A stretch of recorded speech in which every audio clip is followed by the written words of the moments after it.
Code 3 won't be seen tonight, but will return next week. Stay tuned for a 1-hour special presentation. Saturday night's main event.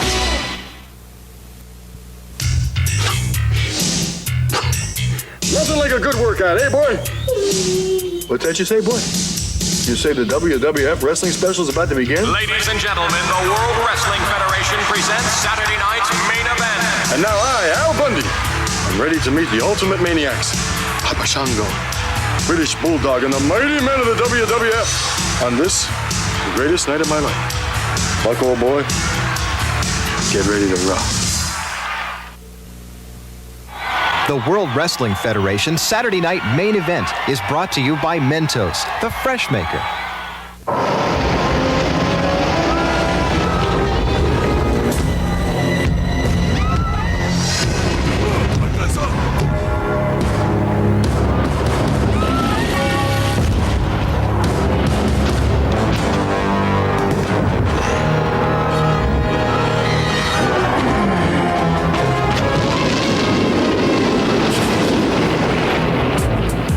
Have you ever thought about wearing shoes?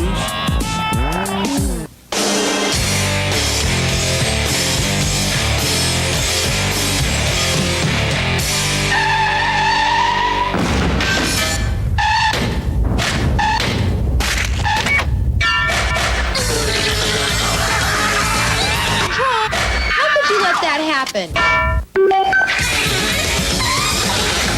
That wasn't too bad, kid. Pretend it's a game.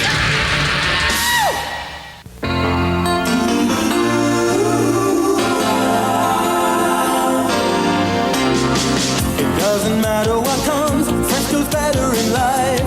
With Mentos fresh and full of life.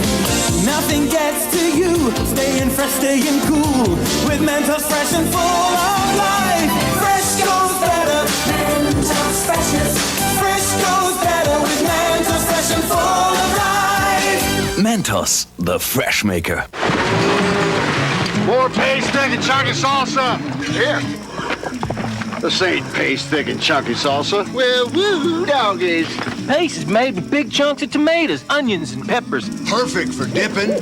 By folks in San Antonio. Who know what salsa should taste like. Well, this stuff's made in New York City. New York City! Jake, it's time you switch brands. Pick up the thick and chunky one. Pick up the pace. Always comes out at night. He always wears black. They say he's a vampire. We'll get proof. Check the equipment. Only Freedom Zooms have Minolta's unique quad element system for the sharpest pictures possible. He's coming! And when you don't want to get near the picture, Freedom 70C zooms the picture to you. He's not a vampire. He's an umpire. Surprise your family with the best. Season's greetings from Minolta. Boom! Dinner baskets at Burger King. It's a new concept. You gotta check it out. You get a choice of French fries or a baked potato. And a choice of a slaw or a salad. Only at Burger King. 4 to 8 where you get the table service. It's your way, right away. I love this place. Chi-Chi's presents The Legend of El Grande, a dinner of grand proportions featuring the magnificent El Grande Burro, delicious Nachos Grande, and our famous fried ice cream. Chi-Chi's El Grande dinner, just $7.99, with a deal this daring. The legend lives on. Chi-Chi's, a celebration of food.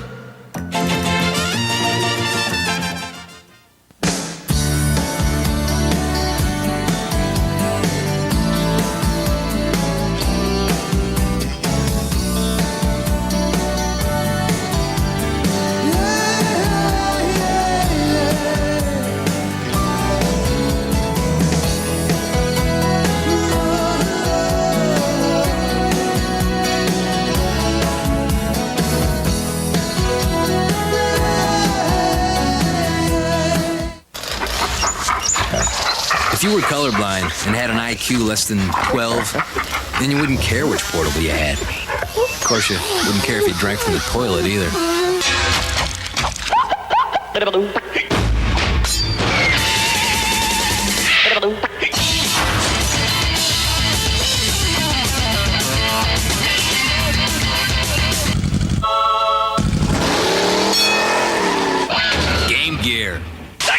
Go behind the scenes with Macaulay Culkin and get a sneak peek at the movie everyone's been waiting for.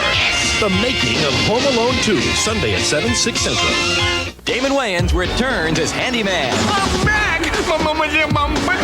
And Sunday, he's taking on the evil Dr. Naughty. Let's get busy! This time, he's in for the fight of his life. Whoa, that's gotta hurt. In living color. You had enough? An all-new episode Sunday on Fox. Wendy, how's dinner coming? Dad, it's going to be another 20 minutes. There are times you're so hungry. I'm going to go for a walk. Only a trip to Wendy's will do. Big, big, and classic, please. Hungry, huh? Introducing our biggest classic, a quarter pound of fresh beef, cheese, 3 big strips of bacon, plus the works on a toasted Kaiser bun. Man, that hit the spot. Come try Wendy's new Big Bacon Classic, but come hungry. It's almost ready, Dad. That's okay. No hurry. The scenes with Macaulay Culkin and get a sneak peek at the movie everyone's been waiting for. The Making of Home Alone 2, Sunday at 7, 6 Central. Bruce Willis stars Welcome to the party, pal! in the box office blockbuster Die Hard, Monday on Fox. A new game is here for your Super NES Super Scope, so prepare yourself because this one fights back. Introducing Battle Clash.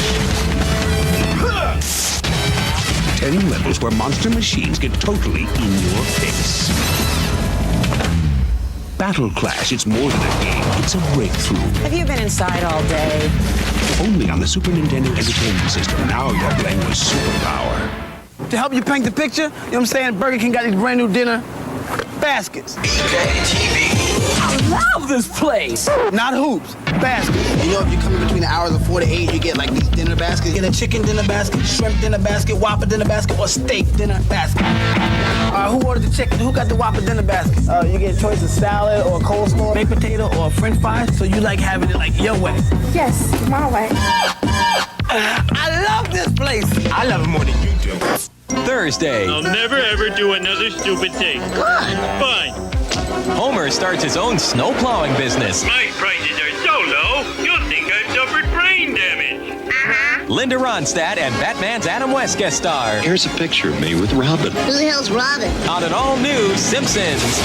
Then, Martin loves Gina, but can he handle it when Kim Fields wants to teach him the facts of life? I got problems. An all-new Martin after The Simpsons, Thursday on Fox. When Alicia lands a job in Italy, can she convince Neil to come along? The art, the food, the music, the men. Sorry. Flying Blind, an all-new episode tonight. Herman and Elizabeth are in love. What happened to my shirt?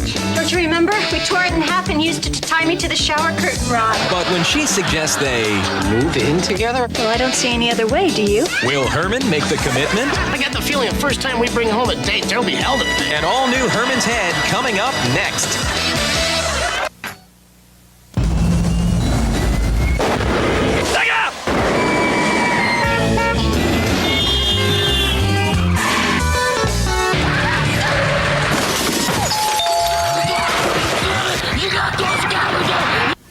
Who wants Trident? I do. Want a whole new reason to chew it? The news is, Trident actually helps fight cavities when you chew it after meals. Who knew? Good for your teeth, great taste too. Trident, when you can't brush, chew.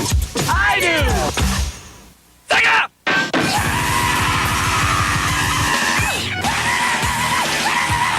Electricity? Careful there. Ha! Or it'll toast your eyeballs. Gladiator Arena, Los Angeles, California. Mike Adamle along with NFL Hall of Famer Larry Zonka as our road to the Grand Championship continues. Today, another first half semifinal. And we'll start things off in a big way with Breakthrough and Conquer, our first event. Our first contender is Annette McBride from Boise, Idaho, 28 years old. She works for the Bureau of Land Management.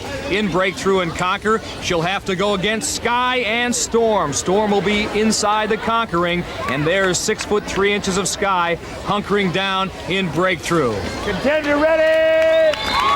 Chance for the contender to pick up a total of 10 points. Sky waiting too far back. She's got to close that gap.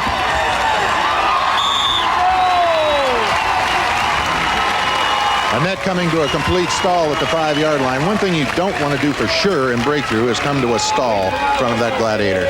No stalling here. 15 seconds to get any portion of Storm's body outside that conquer ring.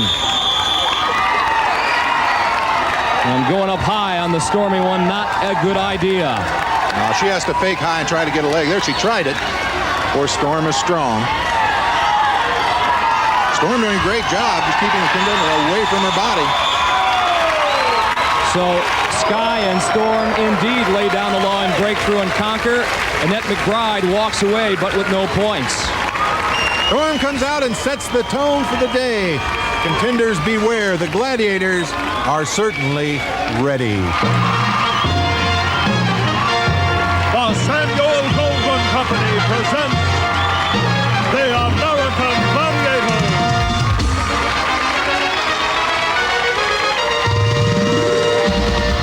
Zoom Fest 2025.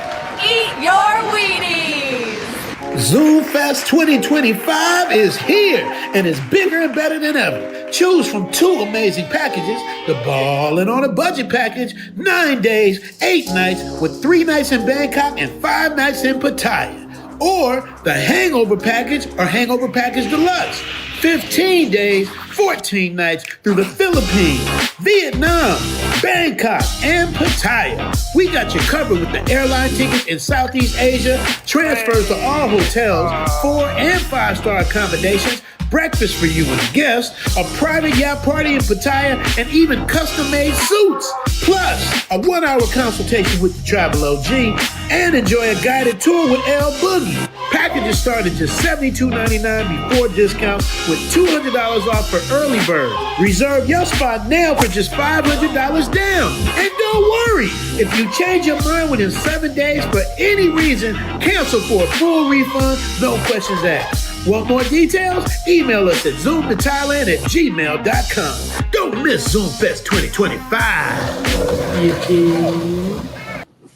You dig? You dig? You dig? You dig? What up, y'all? Y'all can see, man, I rock rough and stuff with the Afro Puffs. Sunit mad at me, man. I'm supposed to go get my hair cut 3 times this week, man, but I've been working on this episode. One of my favorite topics, man. I've been wanting to do this for a long time, man. It's about the flight attendants. Say what's up to L Boogie. What up, Noodle? Tell everybody what's happening. Hey, baby, you gotta turn on the lights. They want to be able to see you, baby. Yeah. They want to be able to see you. Yeah, man, I know I look like I just woke up. I always look like I just woke up because I just woke up. You dig? What y'all think about the retro stuff, man? I love looking at them retros. And no, I wasn't in any of those retro commercials, but I like looking at stuff, man. It gives me a sense of a different time. You know what I mean? Where we wasn't like tripped out over like crazy stuff. Back then, the commercials I showing y'all, there was no such thing as like mass shootings and all of that stuff. They didn't have none of that back then that I can remember.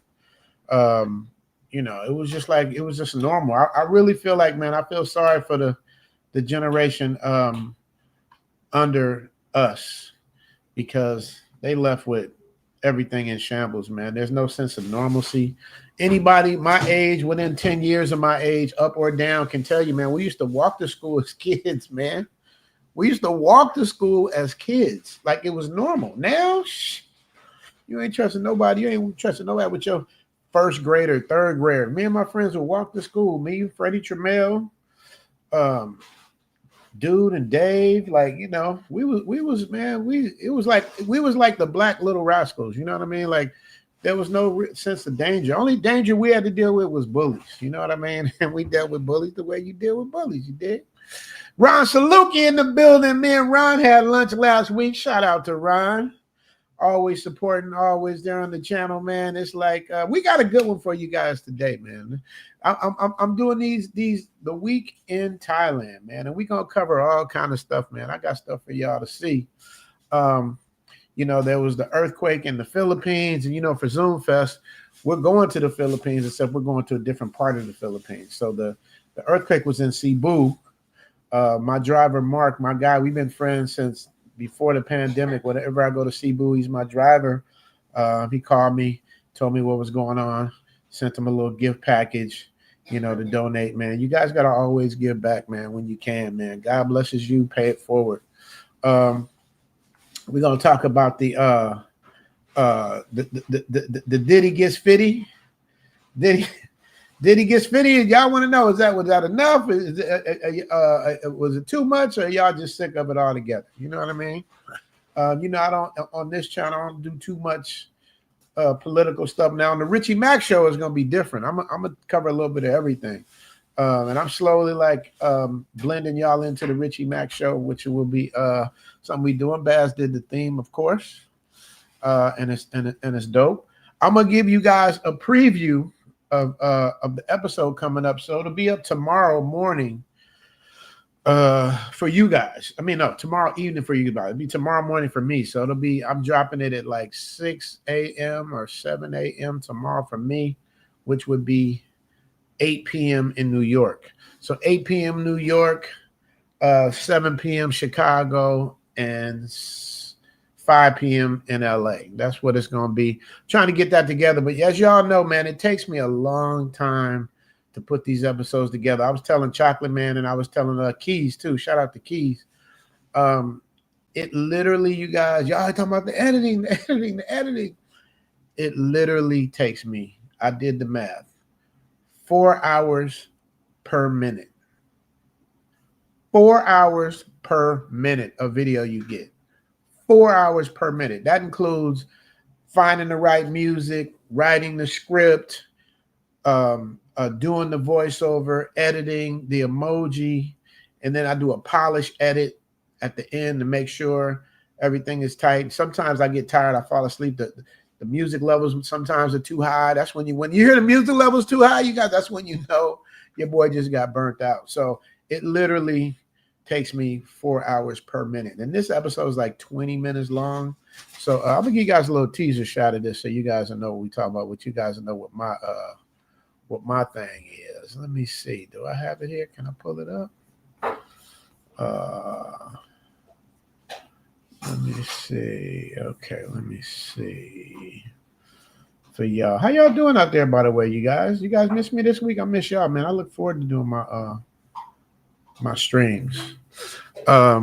Leslie Lynch in the building, man. Leslie Lynch.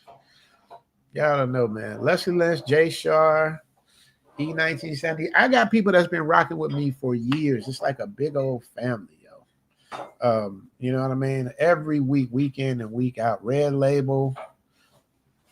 I mean, it's just love every week, man. We get so much love, man, and it's so fun doing this together. But let me give you guys a teaser of this week's episode, man. I don't know if y'all noticed, but I got a thing for like flight attendants, and I did an episode basically on flight attendants. See what y'all think. Flight attendants are not what they used to be, and this is not a U.S. flight attendant. But can you tell what nationality she is? She was all cute and bubbly, all natural, no.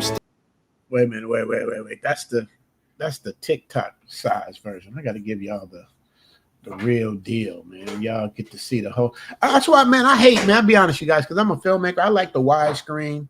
I hate the vertical because you just get cheated. I don't get to show you guys everything. Everything gets chopped off. It just feels very amateur to me, but that's the way of the world, I guess. U.S. People like the amateur look, then I gotta give them the amateur look. You dig? Let's see if I can get it this way. Let me see. Shout out to D-May as well, my guy. All right, you guys. U.S. flight attendants are not what they used to be. And this is not a U.S. flight attendant. But can you tell what nationality she is? She was all cute and bubbly, all natural, no stems, no seeds. The kind of woman that'll make you forget where you're flying to. The accent alone did it for me. What do I have to say? First of all, what are you mixed with? I am Indian and Jamaican. Indian and Jamaican. Who's Indian?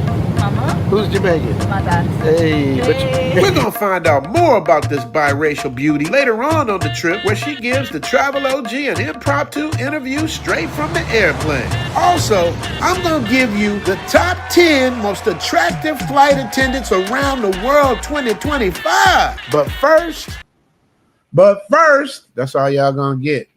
But be ready for that in less than 24 hours, man. I'm almost done. Got about 4 more hours to finish it.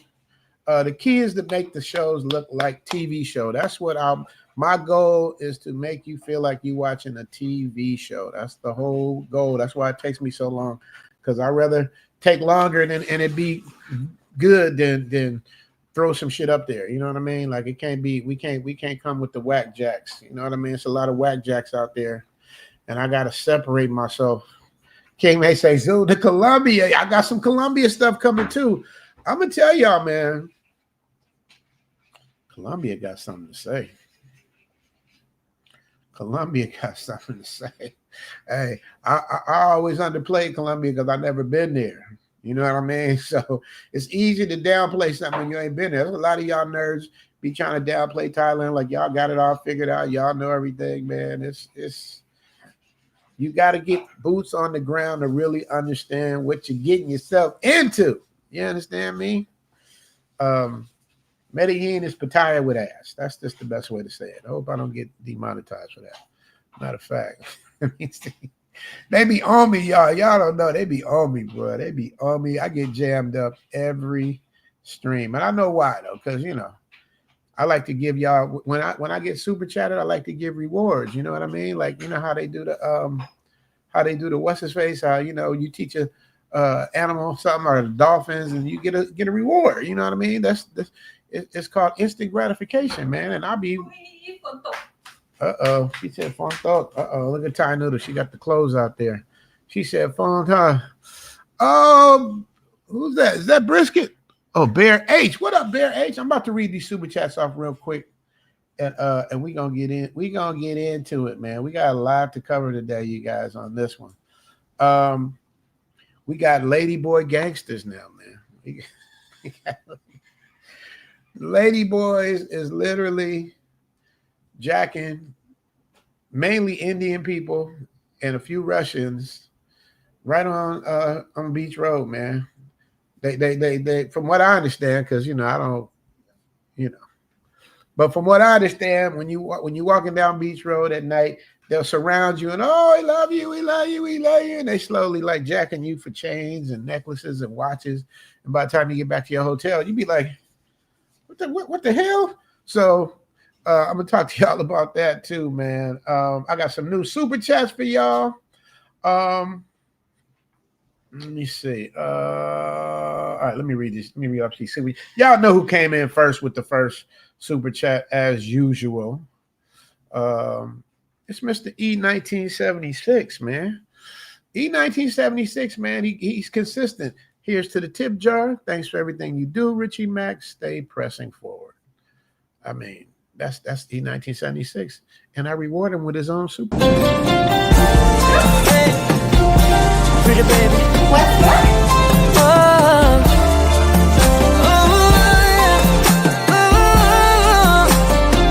All right, listen. Mr. E1976, always stepping to the door first. You know, it's funny, E1976. I think you do that just to make Leslie mad, because Leslie, like, I'm gonna tell you, let me say how it worked. Like last night, 11 p.m. Thailand time, which would be, I don't know, 12 in the afternoon, Saturday. I don't know, whatever it was. It came in last night for me at 11 p.m. And then Leslie came in at 3:35 a.m. E1976 always beats Les, man. But you know, and then Leslie, let me tell y'all, man. First of all, don't spell his name wrong, because you're gonna get cussed out. Second of all, Leslie, like, he takes it personal. If I don't like put up the I'll make him his own super chats, because he's just Leslie. You know what I mean? He's the godfather of the Zoom tribe. I gotta put him on, but Les gets mad. Les, I haven't had a chance, bro. I'm doing these. That's why I made you your own super chat. So that way, if I can't find it or if I'm doing, you got your own personal super chat, bro. And I'm gonna have to calm down on the super chats too, because that's when they be hitting me with that's when they be jamming me up. So I'm trying to make it where I can keep everybody happy, but at the same time, I don't get demonetized because I want to, I mean, don't get me wrong. My super chats offset what I would probably make on the live stream commercials. I assume. I don't know. But I'm more about the entertainment of it, man. I am. I'm more about the entertainment. So, Les, I'm gonna give you your girlfriend for right now because the other might be a little too spicy. Let me see. I'll give you this. I'm gonna give you the sexy.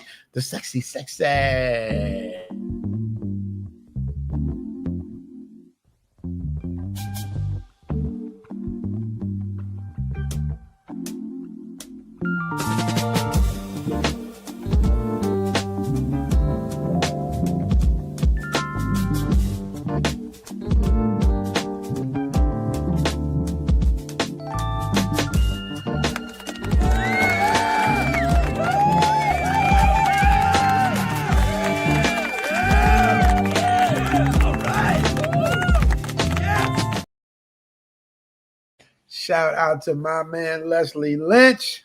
Love you, bro. Even Jay Shar done came through. James Shar with the $5 holler. Oh, shit. It's the Richie Mac show. What up, Big Mac? What up, Jay Shar? Jay Shar put a picture up on this thing now. Uh-oh. He coming out of his shell, y'all. Jay Shar coming out of his shell. Watch out.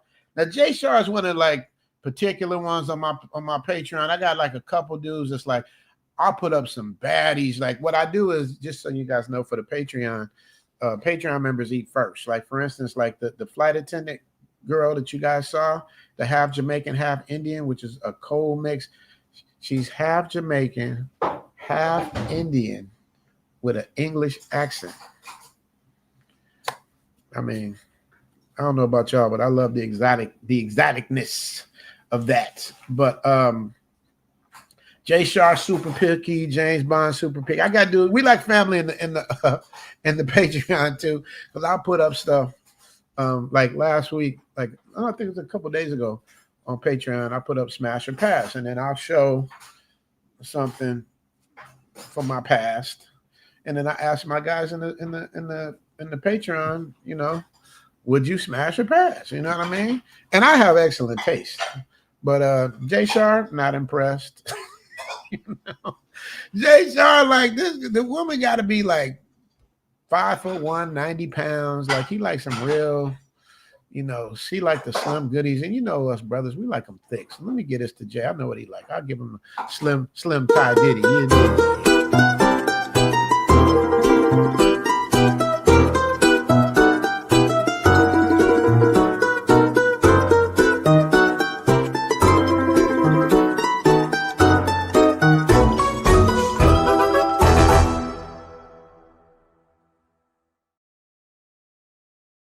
Shar, that's for him. He liked them slim pickings. I ain't mad at him with the slim pickings. You understand me?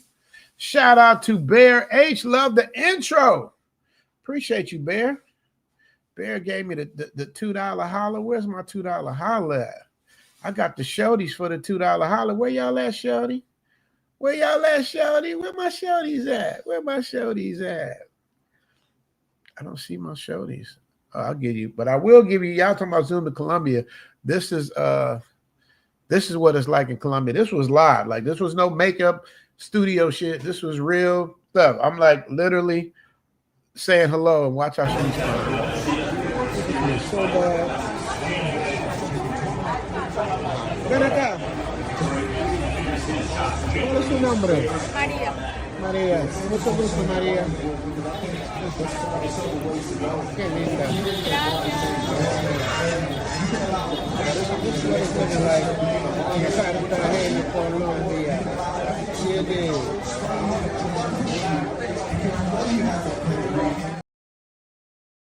I'm telling y'all, Colombia got something to say. Shout out to Bear. Appreciate you, Bear, for that $2 holla. Colombia got something to say. Y'all ain't been, gotta do it. Gotta do it at least once. LJ with the $5 holler say my apology. What up, Zoom Tribe? What up, LJ? How you doing, brother? Feels so good to get this morning. I'm telling you, man, I'll be on like 3 hours sleep because it's intercepted. Like I'll be working, I'll edit, and I'll get tired. I'll go lay down for like 3 hours, and I'll wake up and work for like 5 hours, and I'll lay down for 2 hours, and I'll wake up and like here I am. So it's like I don't get like a straight thing of sleep, bro. So I gotta get it how I get it. You dig? LJ, I'm gonna give you the George Jefferson bag. Catching flights, name the price, I'm on that boat. We on that boat. You flew her out for the cloud, we call that home. We call that home. Wesley Snipes, black, that go be glowing. That go be glowing. Big bad, zoom to Thailand, she be blowing. She be tuning, soon as I get grooming. We ain't jumping, brooming.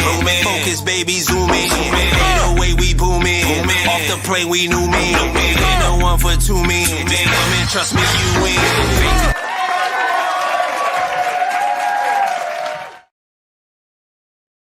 And on the Cash App side, I gotta say what's up to my man Andrew F. Andrew F. I call him the king of the B-sides because, man, he be sending. He's the DJ too, like me. So he'll send me stuff. Like usually when I do my little phone DJ battles, so you can send the coldest songs, I mop everybody up because I can go all different levels. I don't just listen to like R&B or hip hop. I listen to everything.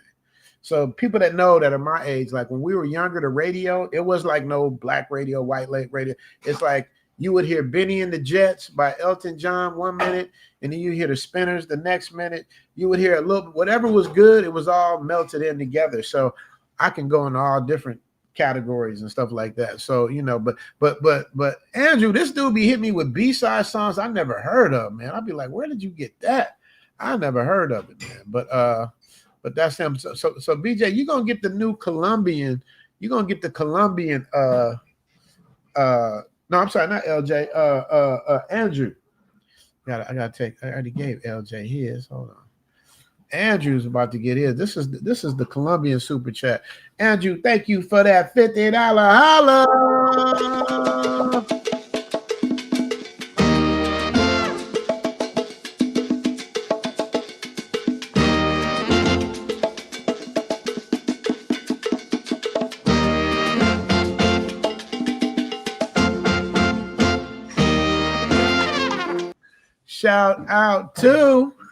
Shout out to Andrew F, my guy. Appreciate you so much, man. Thank you so much.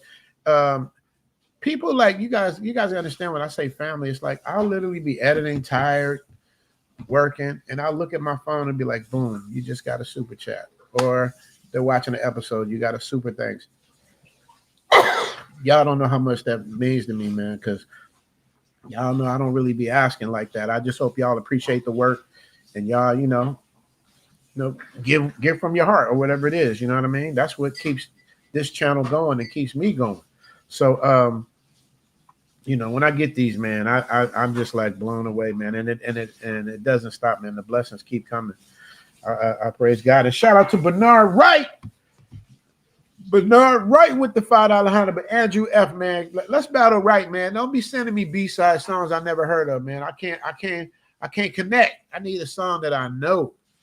I need something that I know that I can go. But no, I'm gonna give you Miss Cambodia, even though Leslie gonna say that's his woman and he had her first, but she's still bad. Chad Ochocinco, shout out to him too.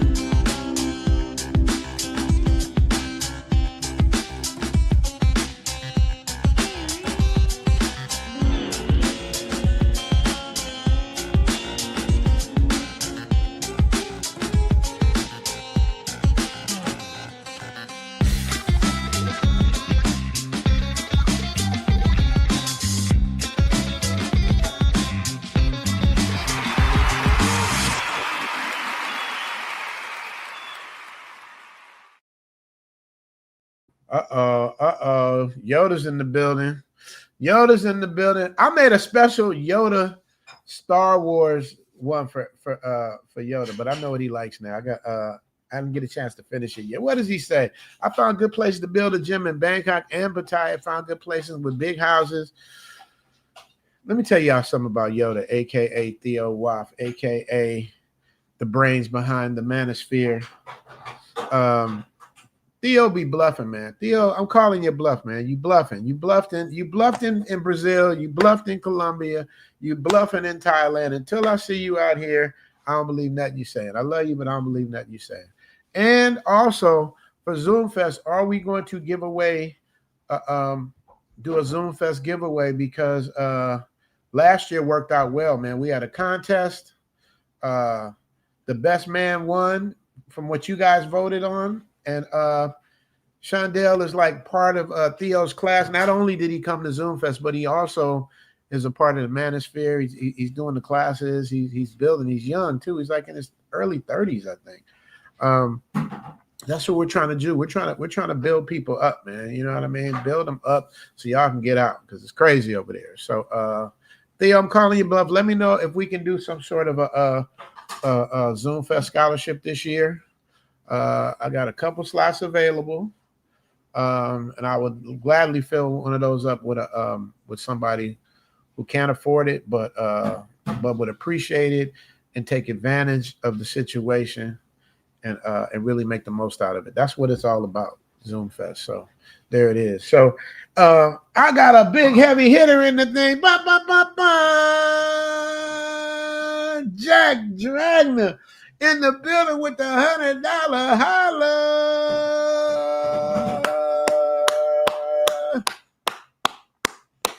Man. See, y'all, even though YouTube takes 30% of this, the fact that he dropped that bag like that, and I haven't seen Jack as often as I used to. And I love you, Jack. I appreciate you, bro. Always coming to support. L, you got to come tell Jack no question, no love, just the pure love of the game. I understand, but you got to stop what you're doing. He just dropped $100. What's that, 3,000 baht? He just gave us 3,000 baht. You know what I do. I put it back in the kitty, you dig? Babe, you got to come tell him no question, no comment, just a pure love of the game. No question, no comment, just a pure love at the game. Hey, L, do him a favor. Tell him to save himself. Save yourself, back man. Hey, I mean, it's just a lot of back men trying to save themselves out there now because they're everywhere. But shout out to Jack Dragner, today's sponsor, you dig? Richie. Mac. Zoom. Welcome to the land where they all smile. Suwadi Kai, more fun than a law allow. Your vacation turned into a staycation. PS5 Thailand, that's the PlayStation. Y'all used to talk that ish. Richie Mac, Zoom to Thailand is the thanks I get. Positive, coming by the thousand. Once they come to visit, see it's hard to come up out of it. Yeah! Yes! Shout out to Jack Dragner, man, for that $100 holla, man. I appreciate you so much. Thank you so much. And I got to give credit to El Guapo, man. These attaboys and stuff. I straight stole that out of Guapo's playbook, man. He was doing it first. He does it better than me. He does it a lot better than me. But I'm just doing my little knockoff version of what El Guapo does. Shout out to him. I ain't talking to Guapo. What's he doing? He's probably enjoying his life. He's probably enjoying his life. Uh-oh. Theo calling my bluff. He coming through. He got his gym equipment. Uh-oh, he ain't playing, but where's it going, though? That's the thing. Because Theo got the money to go eeny, meeny, miny, mo, catch a tiger by the toe. If he holler, let him go eeny, meeny, miny, mo. And, then he might do it. We're going to see, man. But he's serious about his gym. He says he's going to do something. He usually doesn't, man. Shout out to Theo. Shout out to Jack Dragner. You don't know how much I appreciate you, brother. Thank you so much for that $100 piece. That $100 piece for the Mac and the Zoom tribe. Man. Where'd I go from there? Okay, I guess we got to get into it now. I got $100. Shout out to Deshaun. I see you, Deshaun. I'm gonna give you. I'm gonna cook a little bit because after I get $100, it's time to like start talking about what we talking about. Look at what Jay Shay said. See what Jay Shay said? Look, she all right. I tell you, man, this dude, there's no pleasing him, bro. Scotty, he's back. Scotty, is that what happened? I forgot how we got in the fight. It wasn't really a fight, but he did something. Yeah, because Scotty was like, I told y'all the story last week, man. That's my little bro. I love him. Love him to life. Scotty's big. He was always big for his age. I guess because he was feeling himself because he started getting big. Scotty, what happened? You threw something at me? Is that why I stole on you? I don't remember. Whatever it was, I love Scotty to death. Funky. Only Scotty knows that. Funky. All right, I had to get that out. Shout out to Scotty Clemens with the Lakers. He already know. Oh, these are big LA sports fans in my neighborhood. You understand me? My guy played golf with Hal. He's in Sacramento. See, this is the difference. I'm going to let y'all know something. For y'all that don't know the LA and the Bay, even though we are California, the Bay has a hatred for LA. Even though LA got love for the Bay has a hatred for LA. And I'm explaining to you why, for y'all that don't know and don't understand. LA is LA. It'll be almost like New York and Philadelphia. You know what I mean? It's like Philadelphia is like the little brother to New York. You know what I mean? Like New Jersey's the little brother to New York. That's kind of how like the Bay feels to LA, because we got Hollywood, we got the beautiful women, we got the best weather, because their weather is totally different up in the Bay than it is down here. So we got all the glitz and glamour, and a lot of them hate us for it, man. But we love, like, we rock with Golden State Warriors, you know what I mean? Because it's California. But they don't look at it like that. They're like, no, where were you 10 years ago? Where were you before Steph Curry got there? Where were you in the 70s? This is true. We didn't really rock with Sacramento till they started winning. That's true. That's the thing about LA, man. They're very, very, very, very, very particular. Like, if you losing, we ain't rocking with you. I don't care if it's the Lakers, whoever it is, Dodgers. If you lose, we ain't rocking with you. But as soon as you start winning, we got the flags and the cars. Like, we the most happy. What's it called? Johnny come lately fans there is, man. I admit that. Chicago Bears are Bears fans. Eagles fans are Eagles fans. Pittsburgh fans are Pittsburgh fans, and Dallas fans is crazy. We got a lot of Dallas fans in LA, but it's a whole different get down when it comes to sports with LA, man. Yeah, we very hot cold. You know what I mean? We are very hot cold. What does Ajax say? What up, Rich? Tell TMD, AK Russ, or Fonz that his YouTube family miss him. Ajax, it's so funny you should say that, man. And I call him the Fonz because he's so cool. Man, I don't think y'all have seen the last of the Fonz. I'm gonna tell y'all that. I can't get into the man's personal business, but I will say this. If and when he comes back, I don't know if it's going to be the same as it was before. That's the biggest hint I could give you, Ajax. That's the biggest hint I could give you. Yeah, TaylorMade is loved and he's missed, man. He's an OG in this space. But when you get to a certain age, man, you ain't got time to play them high school dumbass games and, talking about people's kids and all of that old goofy shit, man. It's just like, it's a different world. So I'm telling you, man, y'all, we are the last. Our generation is the last of normalcy. After we out of here, man, this world is gonna be towed up.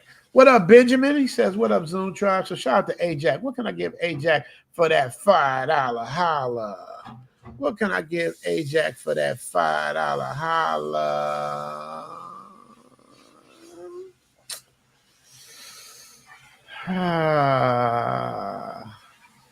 Bad boys go to bed. No money, no honey. Good boy goes to heaven. Bad boy goes to Bangkok. Man, I've been telling y'all about Zoom Fest, man. Y'all don't be listening, man. Every year I make new believers and people be trying to move out here. Now, don't get me wrong. Like, that's another thing too. Let me address some of y'all ninjas from the last video I did about me moving, man. You guys hear what you want to hear and see what you want to see. I explained clearly, and I time-stamped it in my mind at 1 minute and 41 seconds. I explained the real reason why I might be leaving is not because of the Pookies, it's not because of the Indians, it's because they're changing their policies. And if I can't meet the requirements from the policies, then I have no other choice but to figure out alternative methods of moving, whether it be coming to Thailand for 2 months and then leaving and coming back, or retirement, or DTV. They got all these different type of visas. I got to see which I fit up under. But from what I'm reading, I'm like, I kind of got this, but not everything, and I kind of got that, not everything. So it's just like a matter of just how will it all come together between now and the end of the year. So I got to the end of the year to figure it out, but they changed the law so much, there's not much you can do. And speaking of change the law, I put something together for y'all too, for this, so y'all understand what I'm talking about. Visa-free entry for nationals of 93 countries, now allowing a generous 60-day stay on arrival, which is up from 30 days. However, heads up, because repeat short-term visits are drawing closer scrutiny in 2025. Welcome to Thailand Immigration News. I'm Per from Siam Legal, and in this video, I'll explain. Did y'all hear what she said? See, all the little slick stuff that people was getting away with, they up on it now. Heads up, because repeat short-term visits are drawing closer scrutiny in 2025. Repeat short-term visits are drawing closer scrutiny. So in other words, back in the day when they were hungry for tourists, and the workaround was you could get your visa, do a quick run to Cambodia, come right back the same day. Because the technicality is you're officially leaving the country, you get stamped out and you get stamped back in. So legally, it was a workaround. There wasn't nothing illegal about it. But now they looking at it going, okay, you done did this thing 3-4 times this year. That's it. Like I got another episode. I like this couple too, man. It's I don't know if they husband and wife or boyfriend and girlfriend. But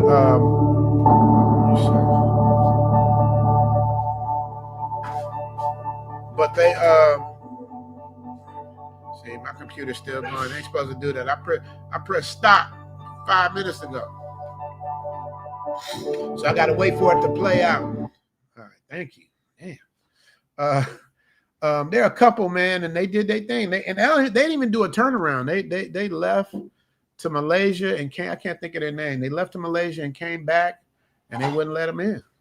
And it wasn't because they're black, because we love to use that one. Oh, it's racist.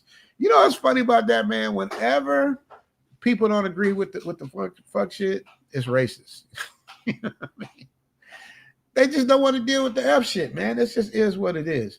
But back to what I was saying about this thing, that leaving and coming back, they up on it. And it's at their discretion if they want to let you in or not. And just by looking at you, they were asking them for bank records. Like they want to know if you coming to spend money, or you coming to try to take from the culture. And they don't like that shit, man. You know what I mean? It's like, it's bad enough you getting rates of 1/3 of what it is at home, but then you want to sponge off of us. They like, nah, we cool on that. So anyway, I'll let her finish.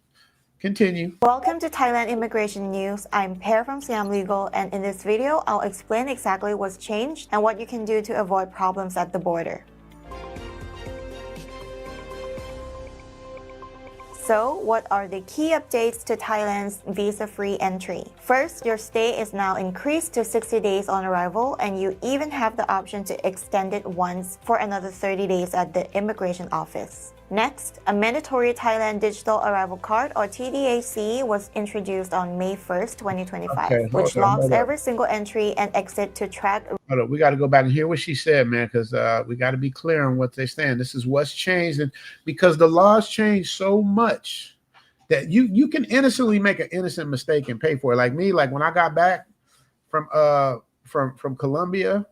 You know, I'm thinking I've been living here 5 years, going on 6 years, man. I got my retirement visa. I'm good. I don't got to fill out the TDAC thing. That's for new people. Man, I got to the front of that line. They marched my ass right on back and made me fill out that TDAC thing. If you do not speak Thai, or you are not born in Thailand, this applies to you. Anybody that doesn't speak fluent Thai and is not born in Thailand, is not a Thai national, everybody got to fill out that TDAC, and that includes y'all coming to Zoom Fest. We all got to do it. I even got to do it. So just so y'all know. So they'll change it up. And the cold thing they doing next, the next thing they doing, and they've been talking about this since 2021, maybe as far as 2020, they're talking about charging $10 to enter the country now. Each time you leave and come back, it's $10. It's actually 300 baht, which is a little less than $10. But just for argument's sake, $10 entry fee to come to Thailand each time you enter the.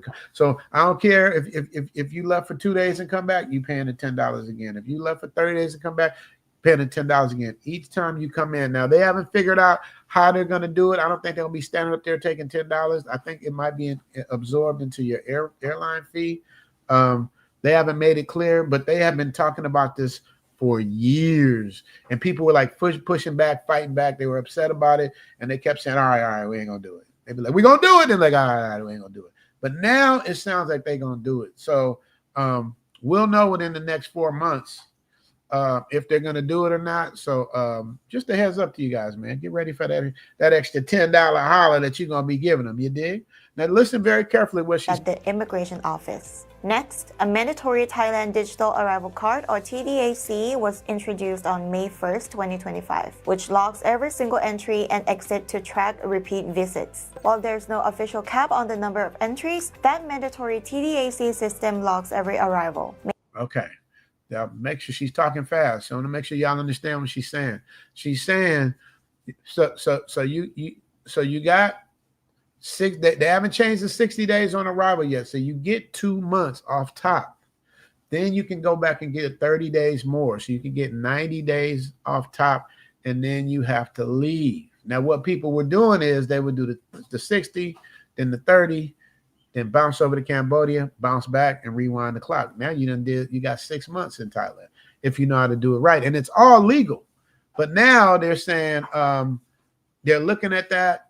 And what they do is, in one way to do the TDAC, that's how they have their record and receipt of how often you're coming in or not. It used to be you just leave and come in Thailand and they just look at your stuff. But now with the TDAC, this is something that you filled out and something that you have to fill out in order to enter. So they can just look under your thing and it's going to pop up on the TDAC. How many times you've been there. They're going to see the whole story right then and there. So that's why they're making you do it, so they can keep track of how you're doing it. So that's how they tracking you. And there's no way around it because you can't get in without filling out the TDAC. And once you fill out the TDAC, you're in the system. And once you're in the system, there it is. Making patterns easy to detect. And finally, immigration now views frequent back-to-back border runs as potential attempts to circumvent long-term visas. They're keeping a close eye on this. Officers... They're keeping a close eye on this. This is what I'm talking about. They're keeping a close eye. In other words, the jig is up. They know what certain people are doing, and they don't like it, and they're gonna do something about it. And they might start charging $10 each time you come into the country.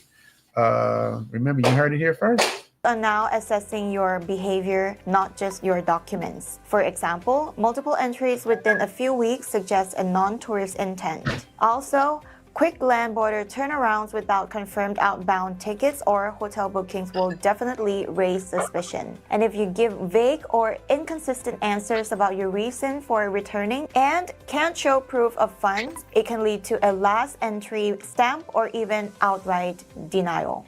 All right. I know somebody, a YouTuber, I'm not going to say his name, he got a last entry stamp. So in other words, the last entry stamp means, all right, we're going to let you come in this last time. After that, you ain't coming back unless you got all your paperwork straight. And there's no more just walking in and out. You know what I mean? So you guys got to be able to navigate around that. I'm gonna let her cook again because I want to make sure y'all hear what she's saying. This is Thai legal. So this is these are like the you're gonna hear it at the end of this spot. These are like, I call them like the go-to lawyers in Thailand. They speak English. They have offices in Bangkok and Pattaya. They might have one in Phuket. My lawyers are different. I'm gonna show you my lawyers too. But anyway, I'm gonna let her finish cooking. So now assessing your behavior, not just your documents. They're assessing your behavior, not just your documents. I wonder why they're doing that. I wonder why they're assessing your behavior, not just documents. And just so we're clear, I know a big portion of my audience is black, but it's not really the black behavior. It's like I love everybody. I always say that I don't care what race you are, as long as we get along, I'm good. You respect me, I respect you. I don't care if you're a Martian, I'm good, because in every race you got some of the worst people ever. So they're saying like the Israelis have been real like talked down towards Thais, which Thais are friendly and bubbly and smiling, but up in the places where the Israelis have went and where the Russians have went in Phuket, being mean to them, they don't smile no more. They want you to get the hell out. You've taken the smile off of their face. So that's what they're talking about for the most part. Then they got an influx of Indians. So it's a little bit of everybody. Blacks are what makes blacks different is that it's obvious who we are. We the loudest, we always, making ourselves stand out when we gonna stand out anyway because we black. But we put the extras on it. We put the chips and the dip, so they already know. And like I tell everybody, when a non-melanated person does something, that's on him. But when a melanated person does something, that's on the whole group. So that's what makes it so hard to deal. It's hard to ignore, And then in the last episode, people saying it's your fault. It's your fault. It's your fault. I'm like, I'm the only person with a camera and a YouTube channel. It's my fault. Yeah, it's your fault. I mean, it's just diabolical that, if anybody's been watching my channel for the last, 4 or 5 years, I don't never endorse any kind of pookie behavior. In fact, I'm always the one talking against it and warning people not to do it. Now they're going to say, well, you got into a situation. Yeah, I got into a situation. I had somebody that was doing some goofy stuff that kept trying to, push an issue where it's like, where I'm from, you got to handle it one way or the other. Like there's no way around it. You know what I mean? Like me, I invited the person, let's go back to the States. Let's come to LA, get it, let's talk like men. Let's not do it here. And the person,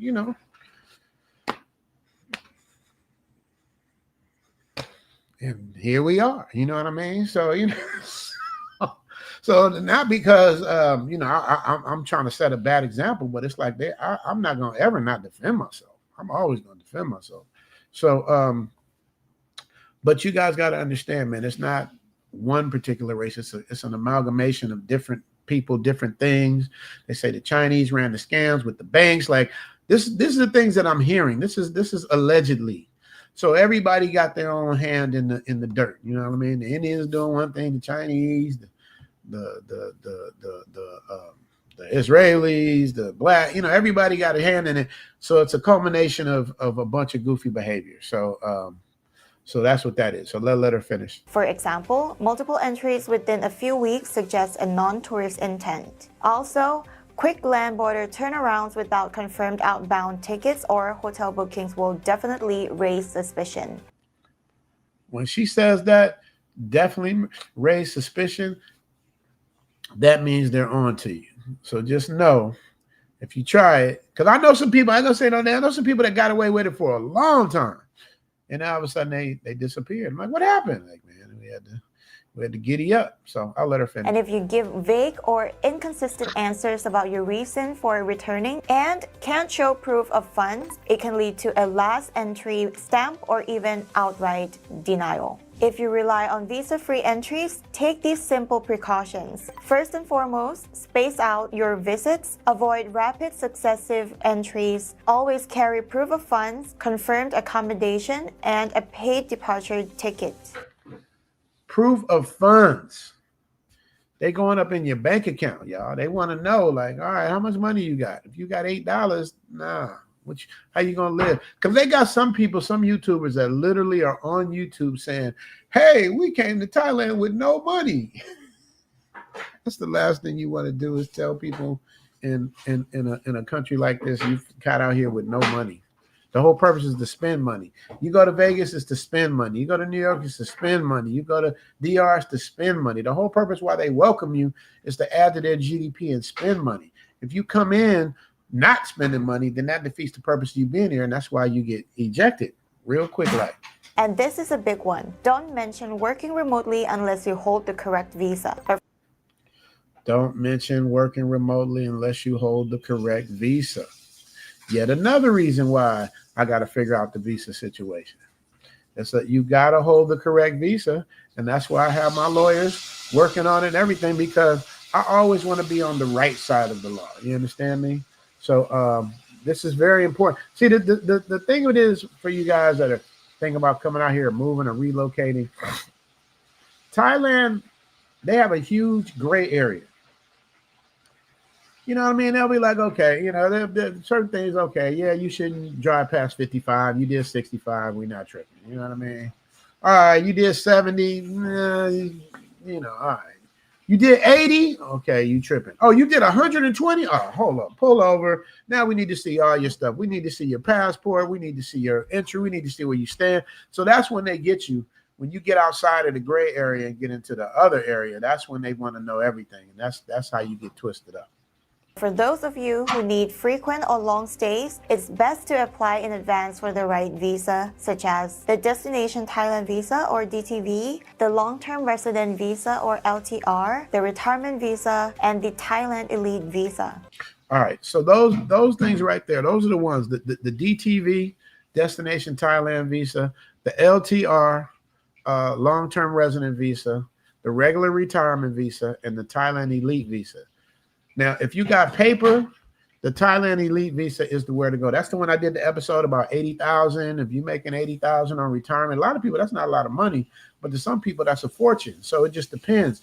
But that's what Thailand is depending on. They want people that are spending money. They want people that are going to add to the economy, not people that's just going to come here and try to knock down all their women and then leave. You know what I mean? It's like, that's not what this is for, man. They're welcoming people. So you got to play within the rules of the sandbag. So those are the out, because people write me all the time. And I'm going to tell y'all too, man. I love y'all, but I'm going to tell y'all, man, I am not the Wizard of Oz. Y'all think I'm the Wizard of Oz. Hey, I got a visa problem. Can you help me? It's like, dude, I'm trying to figure it out. You know what I mean? It's like I don't work for the Thai government or anything like that. All I can do is point you guys to the right people and show you what it is.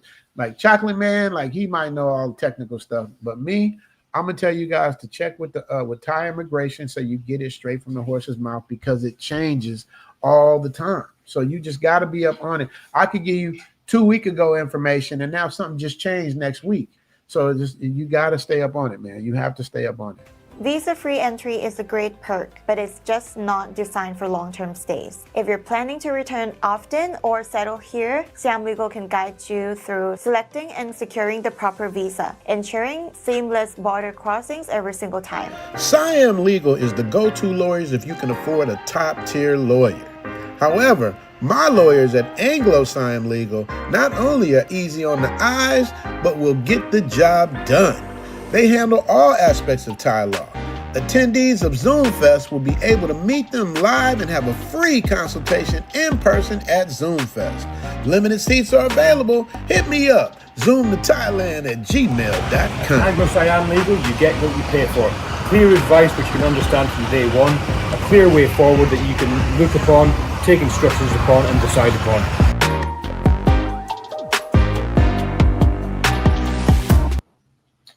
Anglo Siam Legal, y'all. So, like I said in the commercial, at Zoom Fest, you guys will get to meet with my lawyers, and you will get to ask them any question you want, respectful questions, and talk to them and get it straight from the horse's mouth. And they speak pretty good English. So that's another giveaway for Zoom Fest. Like the biggest thing about Zoom Fest is at the end, when we had a business dinner symposium. That's when you're gonna meet the lawyers. Fern's gonna host that night as well. That's the culmination of the whole Zoom Fest, is because once I get done with you for these 2 weeks and we get to move around and see things, your whole world is gonna change, and you're gonna have all these questions, and they're gonna be right there to answer them for you. So just know, I got you covered. You dig? All right. So what we on next? So,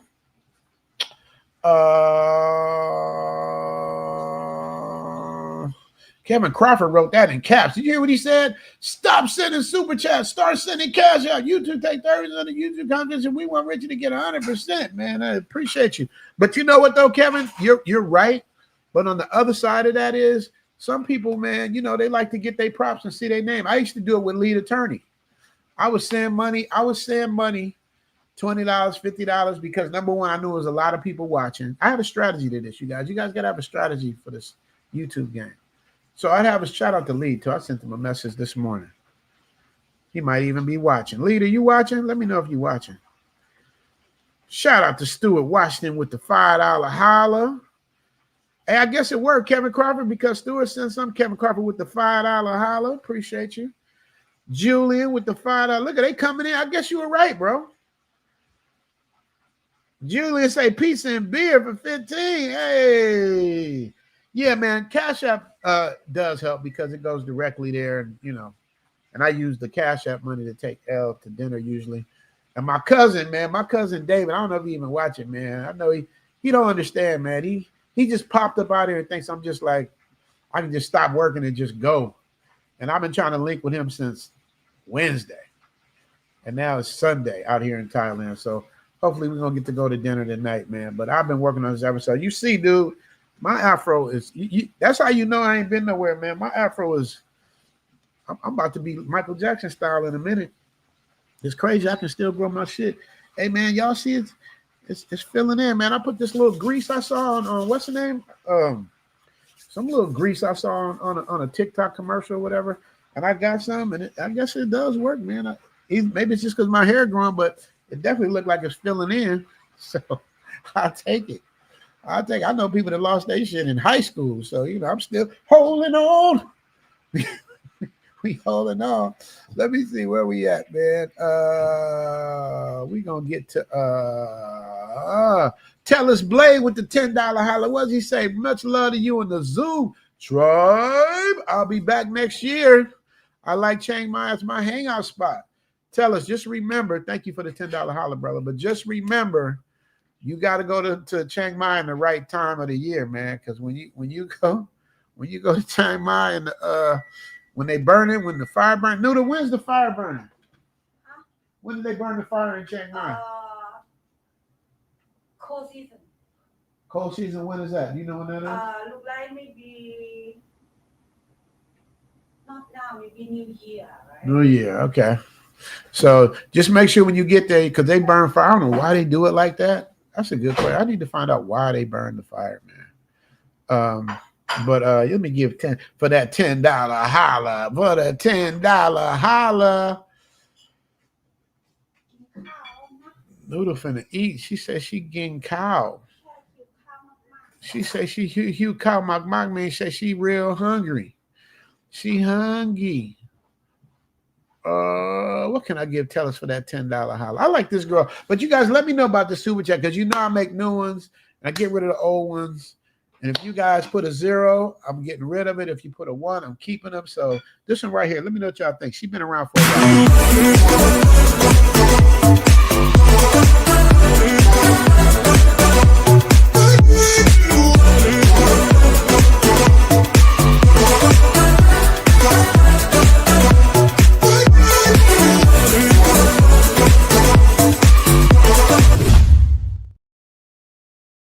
Hey, let me know if y'all put a 1 or a 0 for that one right there, man.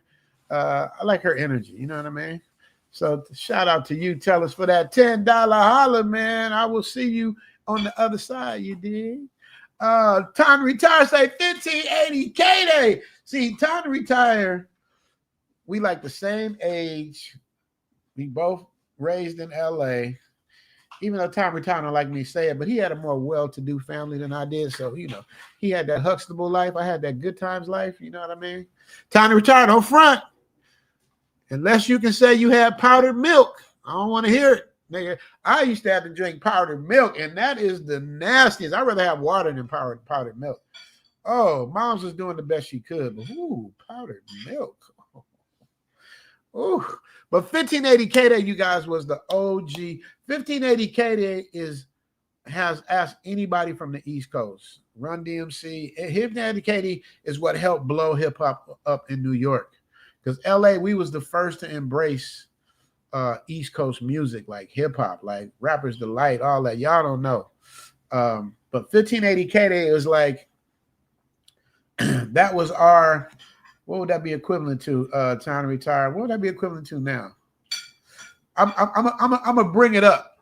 So 58K was like 106 in part for us, for the radio, right?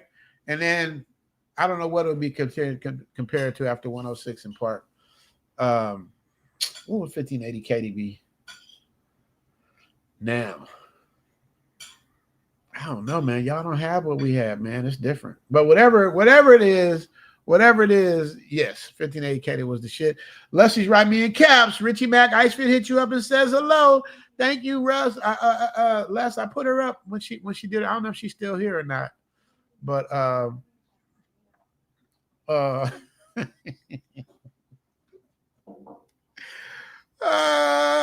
Lee Che said Jay likes Pam Grier or Alicia Keys.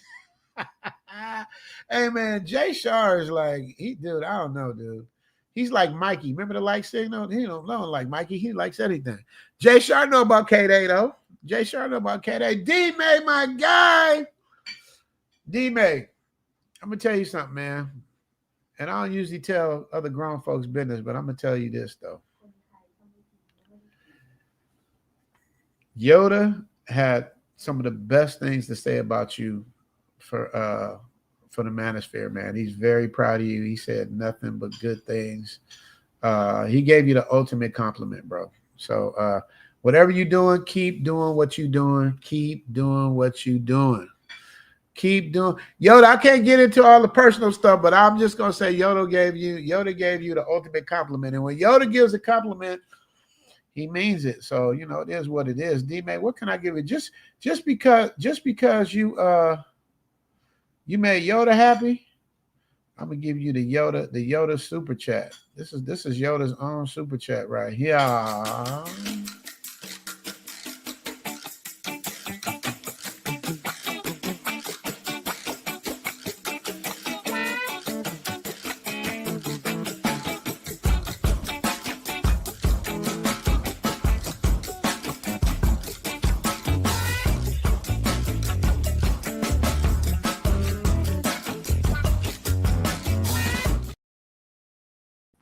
Shout out to D May and Theo Waff in the building. And I gotta give a shout. I gotta give a special one to my guys that hit me up on Cash App. Julian with the $15 holler, Stuart with the $5 holler, Kevin Carver with the $5 holler, and Bernard with the $5 holler.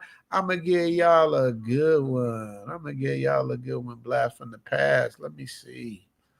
I'm gonna get demonetized anyway, you guys. So it's like, that's why my super chats, it averages it out. So let me see. What can I give you? I'll give you this one.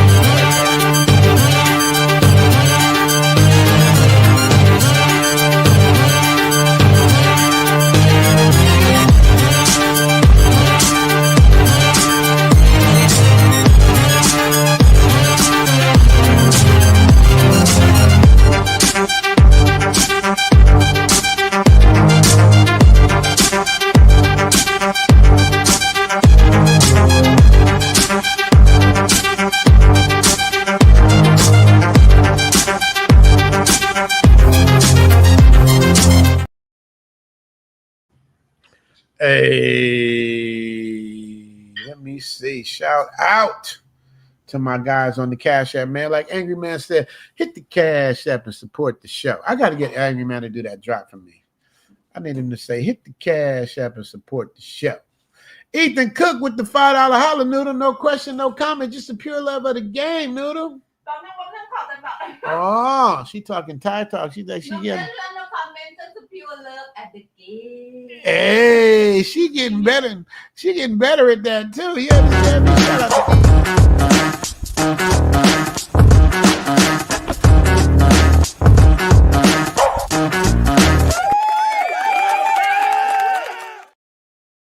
Hey.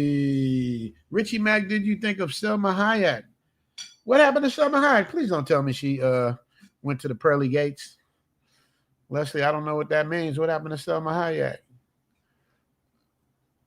Hey, y'all got to stop doing this too, man. Y'all, when y'all send me a message, man, complete a sentence so I'll know what's going on. I have no. She bought her son for a haircut. I don't know what happened. I don't know what happened. I don't know what happened. I don't know what happened to Selma Hayek. All right. I don't know what happened to Selma Hayek, but my brother Floyd is in the building with the $20 holla. Hey, Rich, don't leave time before your brother moves out there and the girl in the way. See, my brother can afford it. His pension is nice. You know what I mean? He's good. Now that's gonna be some. Wouldn't that be crazy if I got to visit my brother in Thailand and he's living here? He said, and the girl in the white pants and the red top, she don't even know what she has. Somebody got to show. Please let it be me. Oh man, you know what's funny though? You know what's funny, man? My brother with the $20 house, he used to drop 50s on me. Now he's dropping 20s on me, but I'm still grateful for everything he says because he ain't have to say shit. But he did. But I'm gonna tell you, man, my brother, he gonna get his own super chat because it's my brother. And this is what makes him happy, y'all. So this is my brother's own super chat. Y'all ready? But each day when he goes to the sea, she looks straight ahead, not at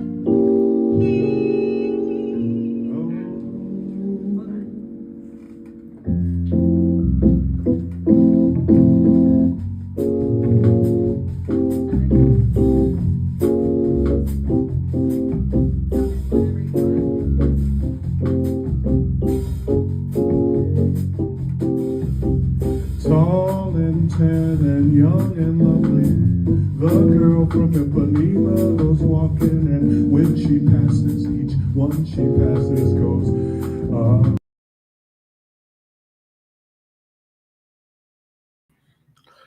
I mean, he be feeling it, man. You know what I mean? Shout out to my brother, man. He's on that girl in Ipanema. The nigga ain't never been to Brazil, but he's definitely with the girls from Ipanema. That's my brother, man. Shout out to my brother, man. Show him some love, man. That would be crazy if my brother lived out here and I had to live. That would be insane. Shout out to my brother Floyd. He'll be here soon. Soon enough. Hey, Floyd, guess who's out here, man?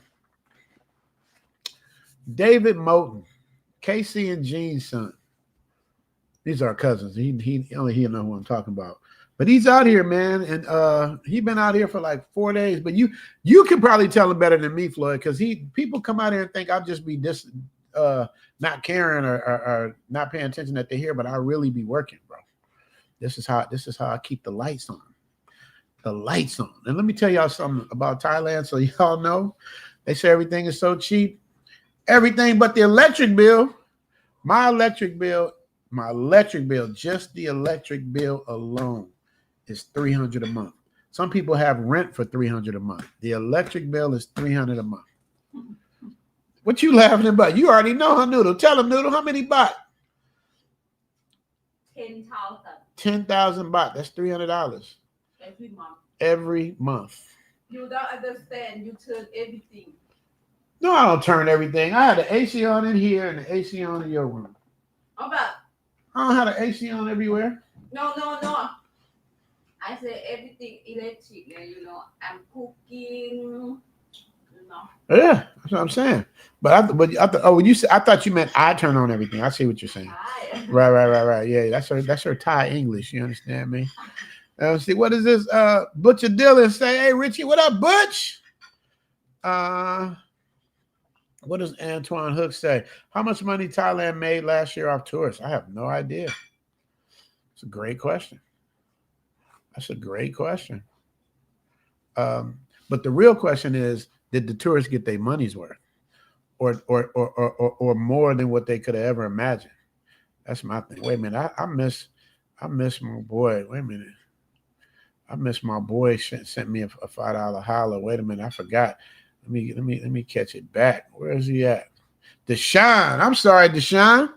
Deshaun said, gang, we in this thing. Where's my meetings at? Let me tell y'all something.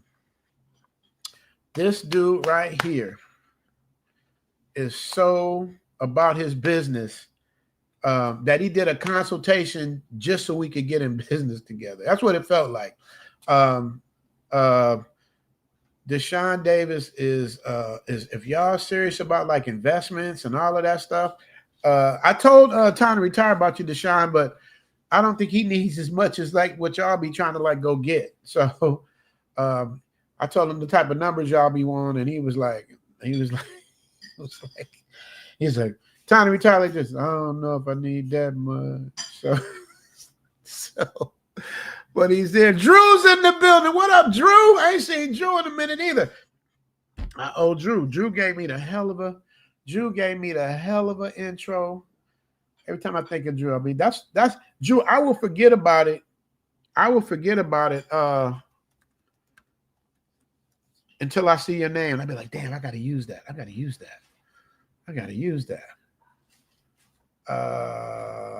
Where is it at? Here it is, right here. This is let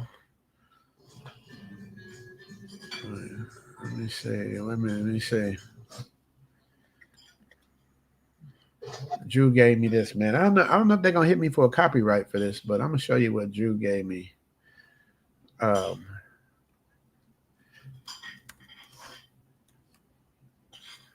But when y'all see this in my intro, y'all gonna know. Let me see. This came from Drew.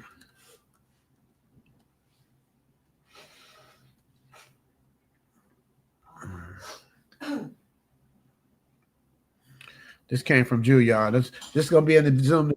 Watch this intro.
Hey, y'all, Jim Kelly was, man, y'all understand, man. Rest in peace, Jim Kelly. Jim Kelly had the coldest afro. He's like, Jim Kelly was like our Bruce Lee. You know how cold Jim Kelly was.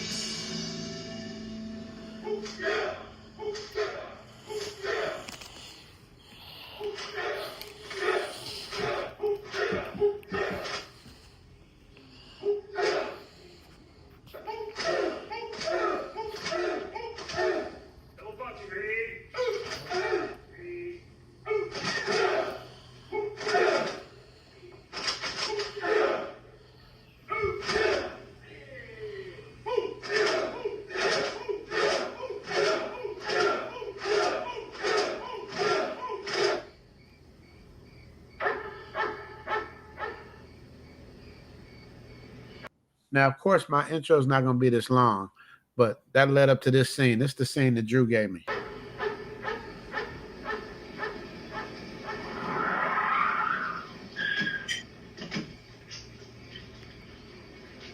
Going on a trip, are you?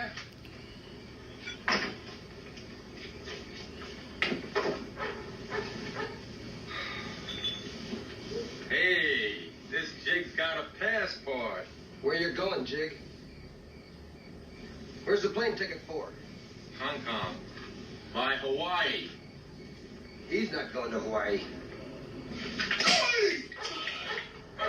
Look what we got here! It's called the police cops.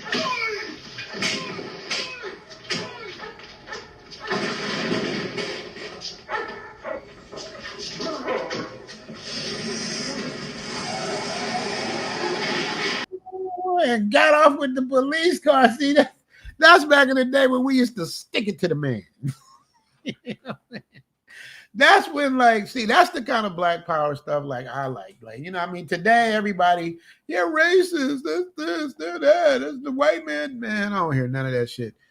They was going through it back then in the 70s, and they had to stand up for theirs. And that was like those kind of scenes, like black people in the theaters would be, I was too young to be in the theaters, but they would be clapping and cheering, man, because that was our only get back, was getting it in the movies. You know what I mean? So shout out to Drew, shout out to Jim Kelly, man. Rest in peace. Jim Kelly was a legend.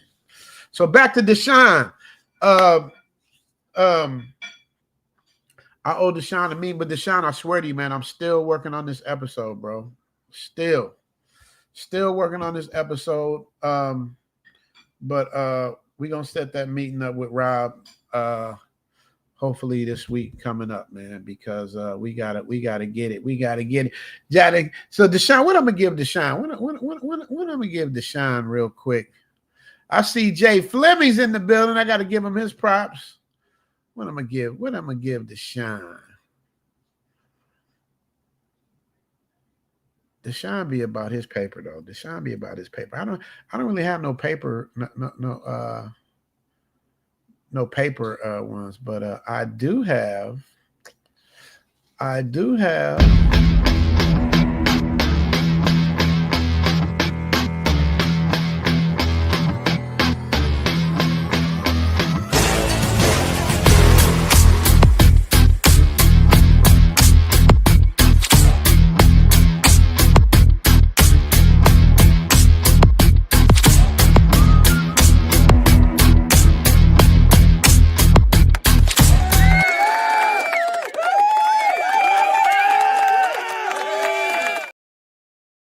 Y'all put a 1 or a 0 behind that too.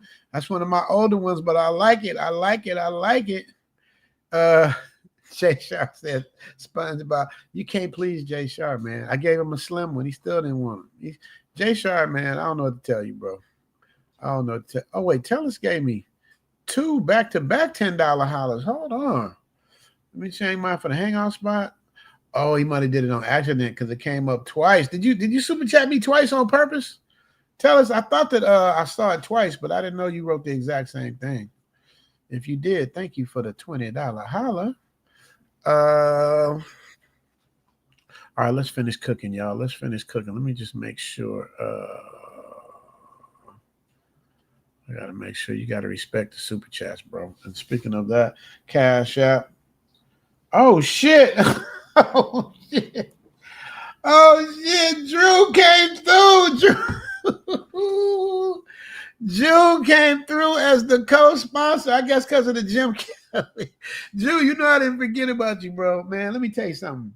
Remember I told you guys earlier that we're all family, like Zoom to Thailand, we're all family. Man, one of my guys, Drew, I don't know what happened to him. He just disappeared, dude. I hope he's okay. He put me up in a nice suite in Vegas at the Palms Hotel. And then we had a get together with probably 7, 8 of us, man.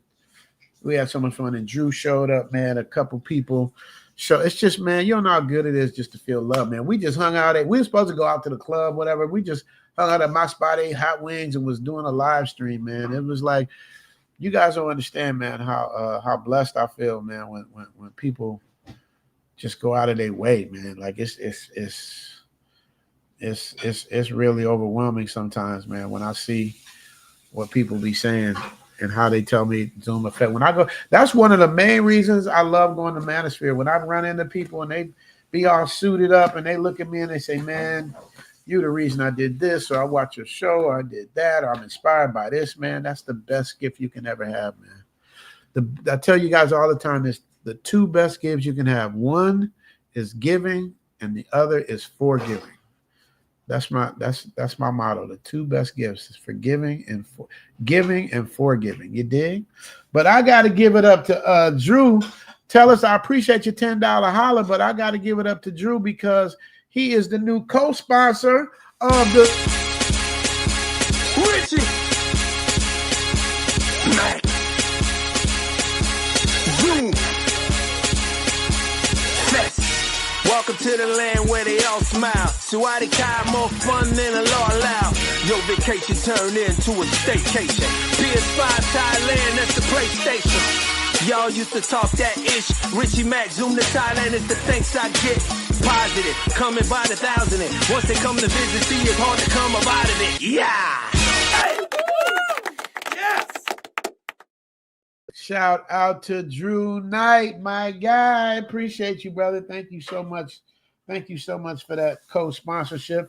And Zeta Nintendo also gave me a $5 holler. Zeta Nintendo, I appreciate you. Zeta Nintendo's been around for a long time too. Let's give him something for that $5 holla.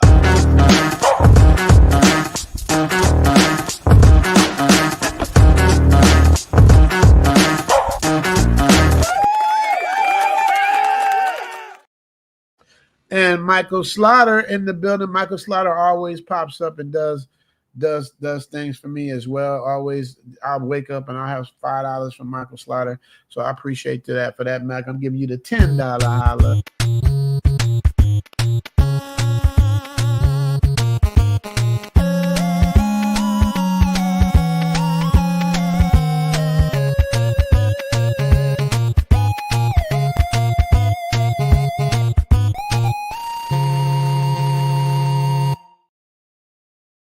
Shout out to my guy, man. Appreciate y'all so much for the support. I'm seeing the ones and the zeros in here. Red Label say Dad was U.S. Air Force. Yeah. I think you was. The Traveling Guru says 1. Zeus 1. Chris say keep 1. Mick Gow say 0. Deshaun Davis say 0. Jay Shar says she go. Jay Shar says, wait a minute. Look at all these zeros. I got to get rid of her. Who are we talking about? Let me see where we're at because I know I get behind in my MGTOW Gamer. Which one are we talking about? Are we talking about the black girl with the curly hair? Where you going with your big old leg? Oh, you iron? She going to iron clothes, y'all. That's what my baby do. That's what my baby do. Let me see. I hope I can keep up with y'all. Y'all do me a favor. When y'all put the ones and the zeros, say who it is so I remember because I'll get far behind. Leslie say loving some Jim Kelly. Leslie probably knew Jim Kelly, man. Oh, Deshaun said he loved the barber. Okay, well, let me get Deshaun right because Deshaun is he's like E.F. Hutton. When he talks, I listen, you dig?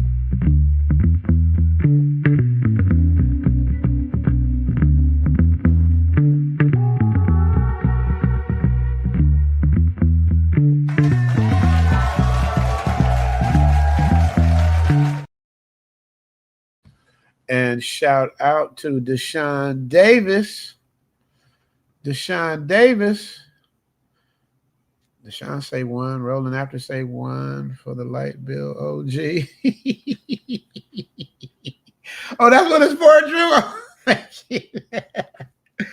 Oh man, Drew, man, I swear to you, the light bill is $300 a month, bro. $300 a month. And when I had the crib with the pool, it was $300 a month. So I'm like, well, at least I'm gonna save some money on the electricity bill. Man, I got over here, the electricity bill stayed exactly the same, bro. Red Label with the membership gifts. Red Label always gift the membership. Y'all use the memberships, man. My brother say the white girl keep. Look at Leslie say. Leslie say the white girl is money hungry. Leslie knows all of them. I'm sorry. I swear to you guys, man. I don't think there's like if I post 20 women, Leslie know 18 of them, man. It's almost like I got to play a cat and mouse game to try to like find somebody he don't have. You know what I'm saying? He said, Dr. Dr. Umar in the chat. Oh shit, we got Dr. Umar in the chat. So let me get this for the Dr. Umar. You did.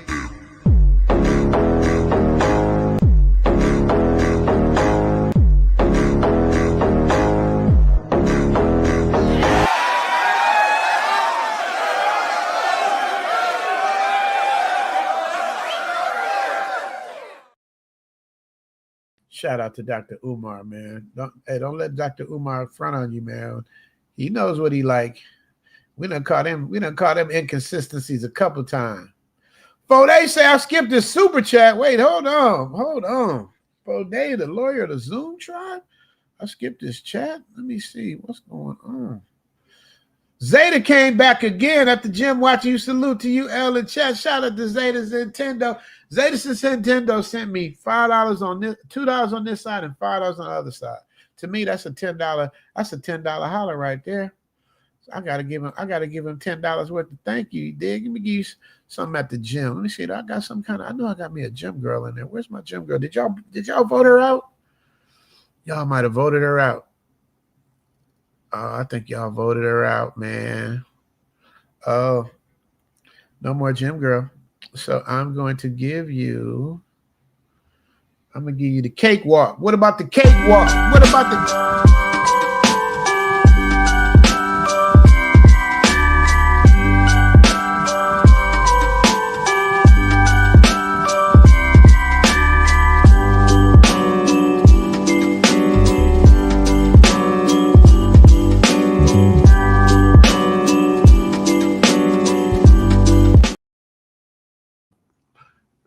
Okay, that's what I'm talking about. I know you like that cakewalk though. Back to Foday, my brother. Forgive me, Katortin the cop, for missing your super chat. What does Foday say? What up, Richie Mack and Zoom Tribe? Okay. Oh yeah, he likes that. Yeah, man, I wish I would have saw that earlier because Foday is specific with what he likes. He wants to save yourself back, man. Can't save yourself back, man. For that, I'm gonna give you something till Elle comes back. I don't know when she's coming back. So let me see. I know what Foday likes.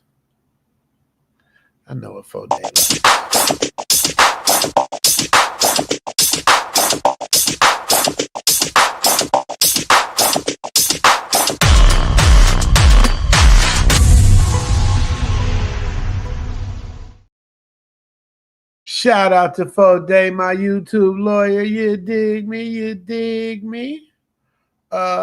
Yes, brother. I appreciate you, man. And Drew, thanks again for that light bill holler, man. I appreciate you so much for that. Foday, forgive me for missing your super chat. All right, let's finish cooking, y'all. Let's finish cooking. So we got to talk about Diddy. Leslie, you in New York, so I don't know what they're doing. Sometimes they be dancing out there. Sometimes they be enjoying. I didn't hear much fanfare when they gave Diddy 50. Once again, you guys let me know. We ain't going to stay on this long. I want to know, did he get the correct amount of time? Did he not get enough time? Did he get too much time? And or are you guys over it? That's what I need to know. Let's see what today. What do you think? He got 50 months. 50 months is 4 years and 2 months. Is that fair? What you think? Well, Amir, that's not what we expected quite. Some expected many more years, some expected less. What did you see in the courtroom, or what did you hear about the sentencing today that may have swayed the judge one way or the other, if at all? Some of the stuff he said, the letter he wrote, the family members that spoke, etc. Yeah, I think that what surprised me was how low it was. And, at first the prosecutors were pushing for, I think, 7 years? 11 years. Yeah. And the normal that they said what they expected him to get was about 5 to 7. And the judge ruled 4. 5, actually. 50 months. I guess you're right. 4 years, 2 months. 4 months. years and change. Yeah. Mm-hmm. And so I like the decision. I think that it's fair. I think that if he would have gotten out today, I don't know if there's a lesson learned. And who am I to say like whether he learned his lesson? Because I know people who have spent one day in jail and it changed their entire life. They changed their entire life in that one day. So I hope that, you know, the time that he does have to serve is a reminder to him in the long run, you know, the things he did and how he is committed to changing his life. Yep. And the thing of it is, committing to change your life does not allow you to escape punishment. Mm-hmm. See, jail and prison and sentencing is for three things: punishment, deter other people from doing the same thing, and rehabilitation. So he's giving him punishment. The question is he going to be rehabilitated anytime soon? Mm. And does it deter other would-be cross-state line traffickers, not traffickers, but transporting prostitutes across state line? Let me say this. When I was a judge in Detroit, and as is the case with judges around the country, you get a pre-sentence report prior to sentencing, and that comes from your probation department. They're unbiased, and they look at the facts of this person's life in its entirety. They interview the person, talk extensively with them. Mm-hmm. They get a real idea of who they're dealing with, and then they recommend to the judge what they think the sentence should be. And in this case, they recommended 5 to 7 years. Well, how did you feel about that that length, 5 to 7? Like, what would you have given him? Well, I'll just go to the point of consecutive versus concurrent. There were 2 convictions. He was convicted on 2 counts. Each one he could have received a sentence for. So I would have given him 2 years for each count, 4 years. The difference is I would run them concurrently, meaning he would do 2 years.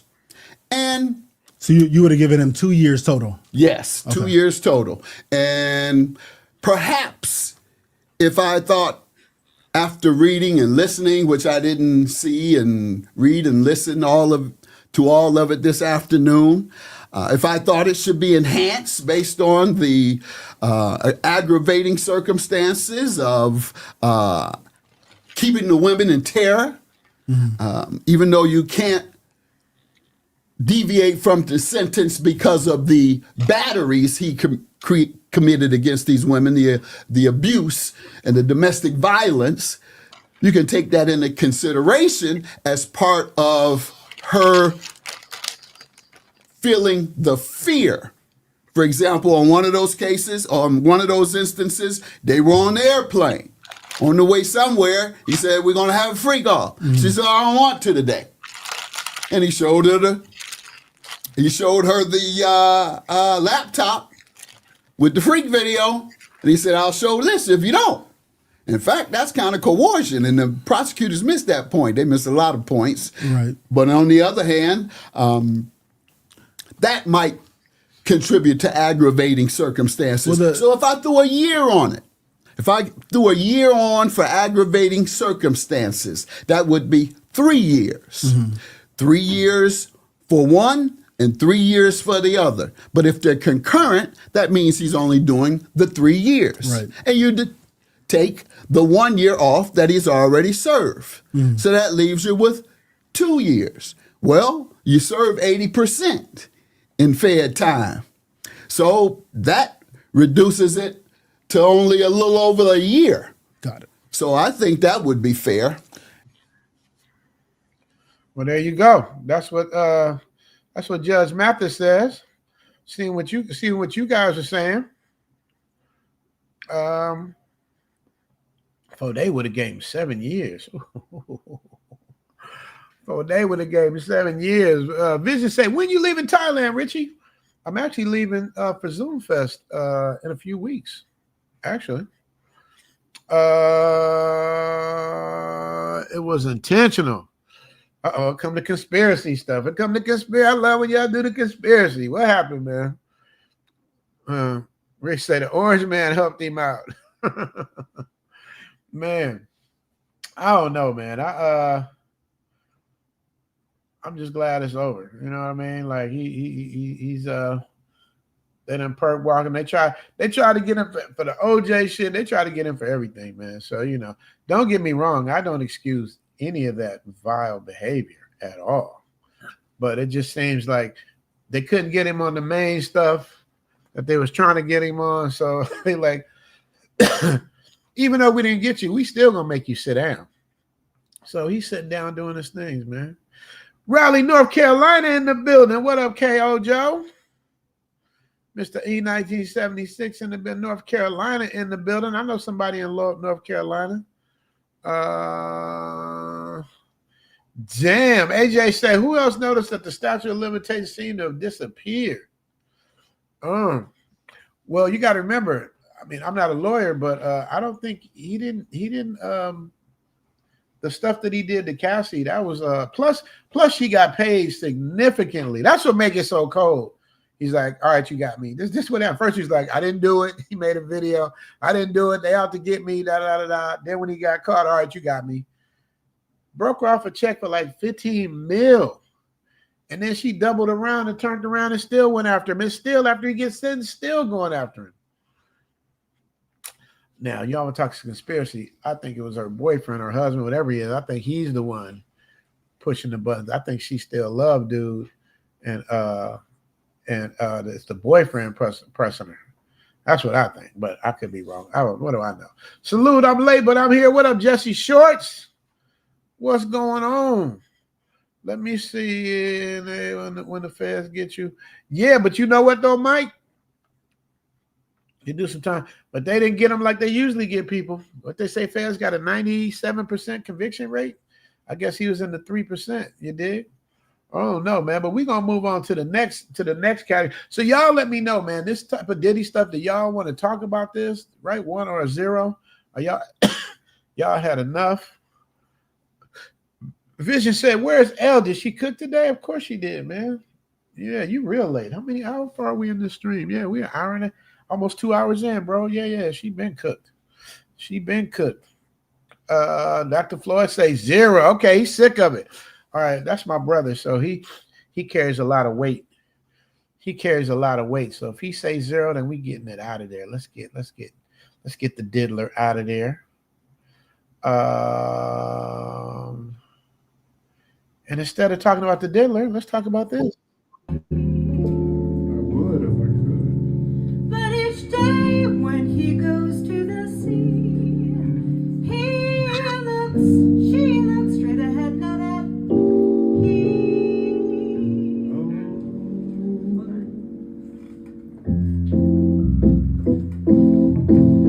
Oh, he doing the dance too.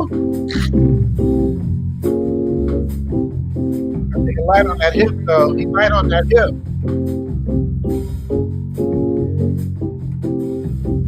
Tall and tan and young and lovely. Y'all remember the Captain Antonio? That's what this remind me of. Y'all too young to know about the Captain Antonio. That's what they do. Girl from Ipanema goes walking, and when she passes, each one she passes goes. That's my bro, man. You know what I'm saying? He on his way to San Jose, you dig? Move on. We'll see Diddy in 2 years. He's a multi-millionaire behind bar.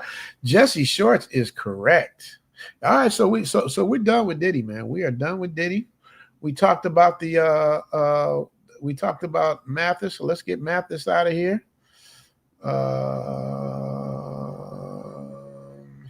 Now we got to talk about this LadyBoy situation, man. If y'all do y'all know what's going on with the LadyBoy Gangstas? I didn't show that to y'all yet, did I?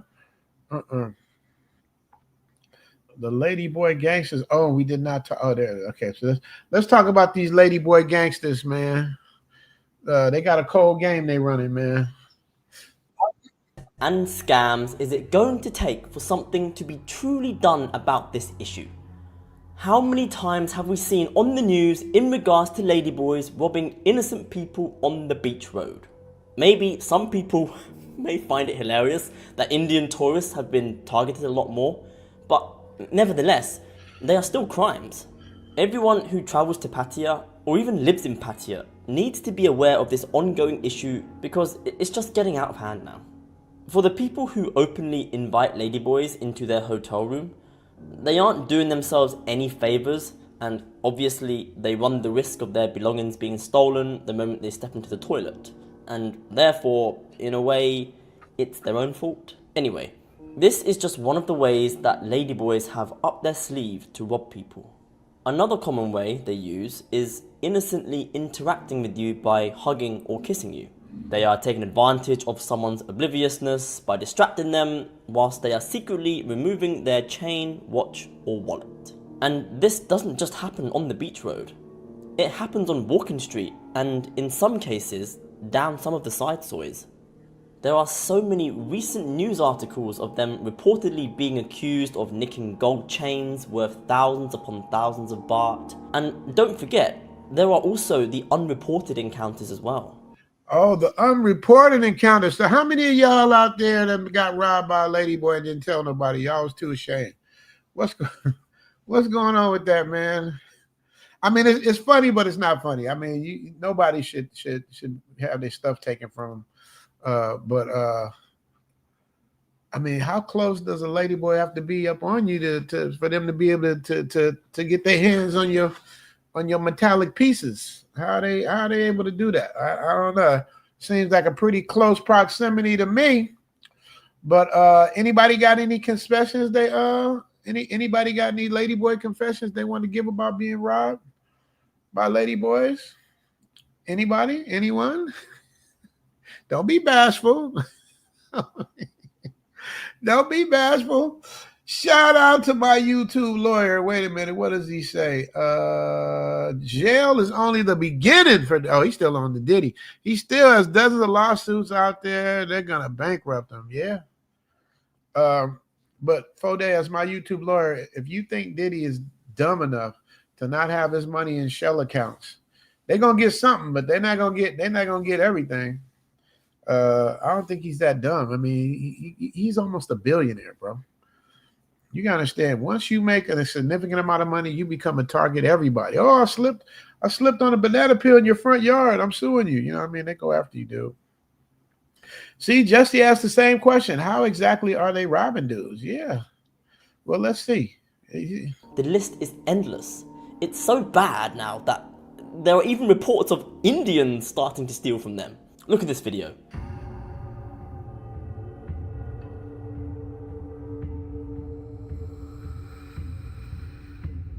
There is a bystander literally capturing the moment a ladyboy is attempting to rob someone. It's completely mind-boggling. Around the time when the big festivals arrive, it's a massive breeding ground for them to pickpocket the most gullible people around. Ladyboys will literally steal from anyone. Western. Now, we got to make sure, like, not all ladyboys do this and they deserve respect like everyone else. I'm assuming he's talking about these particular ones, but yeah, my whole thing is, in my opinion, I could be wrong. I've never had an interaction with a lady. Actually, one time I did have a lady, because sometimes it's real, guys. Sometimes you can't really tell. This is my rule, you guys, for that situation.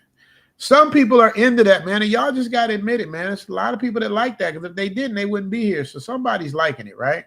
But when you can't tell, and if that's not what you're about, see, my whole thing is, like, the way I explain it to them is like, ladyboys coming up to hetero men is like trying to give somebody a phony dollar bill, a phony $20 bill. It's like, dude, you're trying to give me something fake that I don't want. You know what I mean? Some people want it. You know what I mean? And other people don't want that. So why are you trying to, what's the I don't know, man. I got to make sure I say this stuff the right way, because I don't want to offend nobody. But it's like, my whole thing is, how's the ladyboy getting that close? Now, if the ladyboy is that close, you can say, well, I didn't know it was a ladyboy. Okay, but then, dude, there's a thing called, like, your senses kick in. I don't know how to explain it, but you can just feel the testosterone instead of estrogen. It's testosterone in a dress. You know what I mean? You can feel it like that. It's just, you know what I mean? It's almost like when you're in a bad neighborhood, you can just kind of feel the energy. You know what I mean? It's like, so I don't know, man. I think if you letting ladyboys get that close, 9 times out of 10, that's probably what you was, That's probably what you was, into. You dig? Indians, single people, you name it. None of your belongings are safe. Never leave your phone next to you when sitting down on the floor. Never lose sight of your purse if you're placing it on a table. And never leave your items unattended in general. You must also develop a habit of placing your phone and wallet in your front pockets because the back pockets are a more susceptible area. You can wear your expensive gold chains or watches if you want to, but you need to remember that you have it on and to be aware of your surroundings for whenever a ladyboy attempts to come up to you. If they do come up to you, then you need to be firm and tell them to bugger off. They are crafty, experienced, and are very good at snatching chains. An experienced one can remove a chain within 5 seconds. Damn. It's crafty out there, man. It's crafty. It's crafty out there, man. Hey. I don't know, man. Yeah, the jury's out, man. What does Jesse say? 100% dudes are into that, and yeah, sometimes you can't tell, but some point dudes know and still indulge. Wait, my brother said that I missed a super chat. You sent me a second one? I didn't see the second one. Let me see. I didn't see the second one, bro.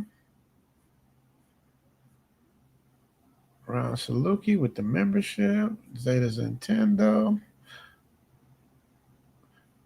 Ron Saluki gifted 10 memberships, y'all. 10 memberships, you dig? I'm gonna give him a $10 holler for 10 memberships, you dig? And because you guys, I didn't know what y'all was talking about. Is this girl a 1 or a 0? Because I'm about to get her up off the list. If y'all ain't feeling her, because I got some new ones coming.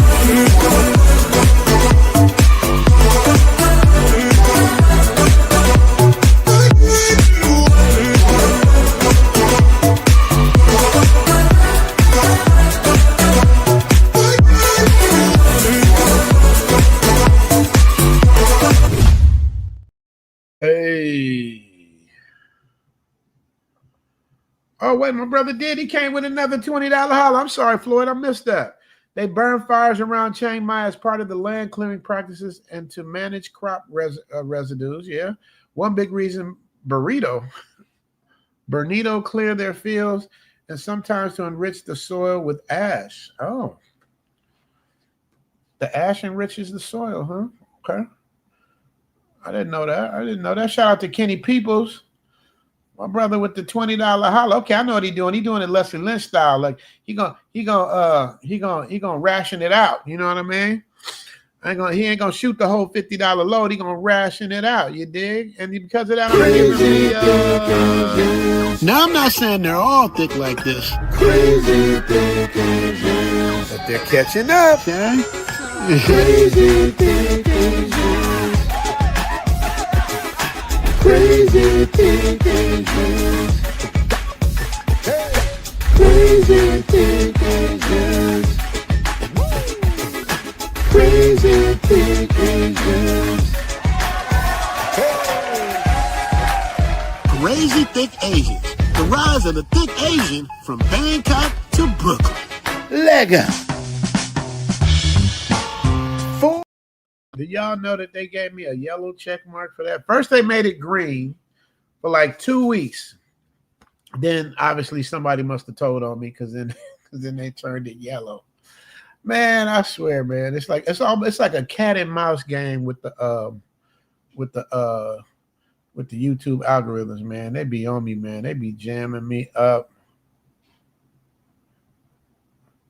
Man, Leslie said, Richie Mack, I'm talking about her beauty. What do you think of it?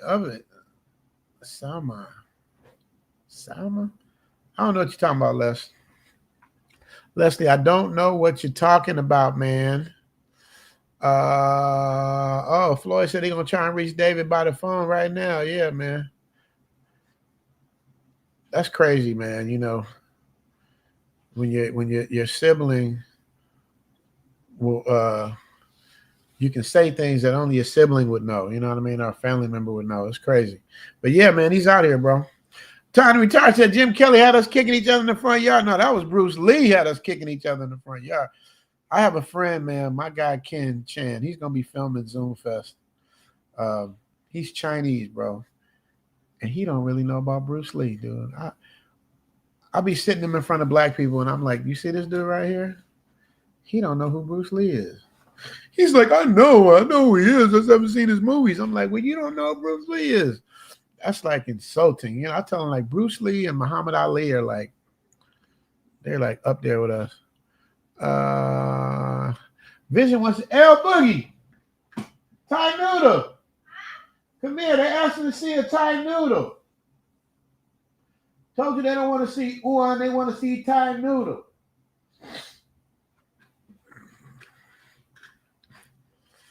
Say hi to Vision, baby.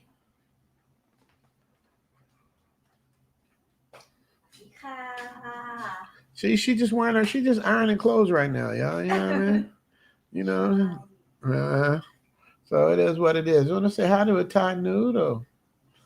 Hey. Ghetto Stoic. What's going on? I like that name, Ghetto Stoic. Rox, what is he talking about? Do Selma look good to you? Who is Selma? Selma Hayek? Leslie said, thanks you. You understand. No, I don't understand. What does he say? I grew up with Bruce Lee. That's how I got into Asian culture. Yeah. What am I missing? Oh, Selma Hayek getting younger every year. Okay, there we go. Oh, okay. Well, they at least tell me the sentence. Selma Hayek is beautiful. Selma Hayek is beautiful. Uh-oh, there they go. Vision say, hello, beautiful L. Jeff Shark said, y'all like L when she just ironing clothes. Let me see if I can get the camera, take y'all in there so y'all know I ain't capping about, you know, they be saying he's selling dreams. He's selling dreams. Let me see. How do I do this? Okay, let me see. I'm going to switch to the phone. I'm going to go mobile on y'all ninjas. Let me see. I got to invite myself. Amen. Let me see. Chocolate Man would have figured this shit out in 2 seconds. Me, I might be going in circles doing this. YouTube's a habit's in the building. What up, YouTube's a habit? Michael Will is talking about Nicole Kidman divorce from Keith Jordan. Yeah, that's a little outside what I'm into. Yes, I do like Selma Hayek. I do. She's just, but if I had to pick between, if we're going to go in that era, if I had to pick between Selma Hayek and Jennifer Lopez, it wouldn't even be close. It wouldn't even be close. All right, let me see. Let's go spy on L. You know you're cold when you can spy on your own girl. Let me go spy on her. Let me see. How do I do this? Let me see. There it is. Okay. Boom. Let's see if we can make this work.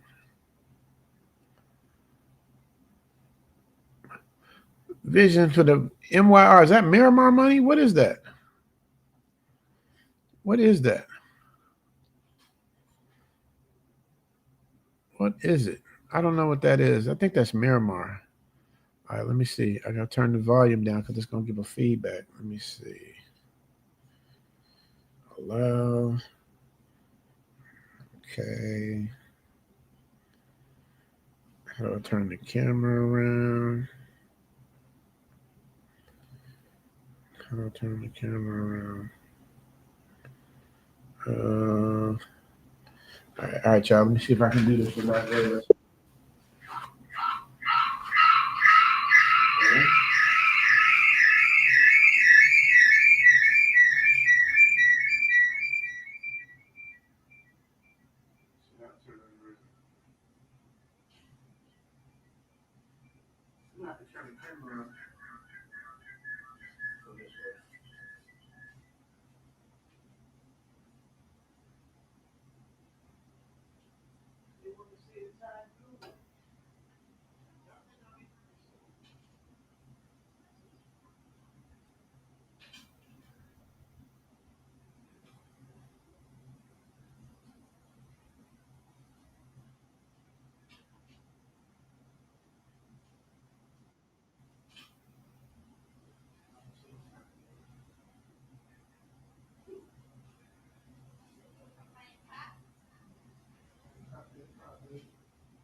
You got to turn on the noodle can.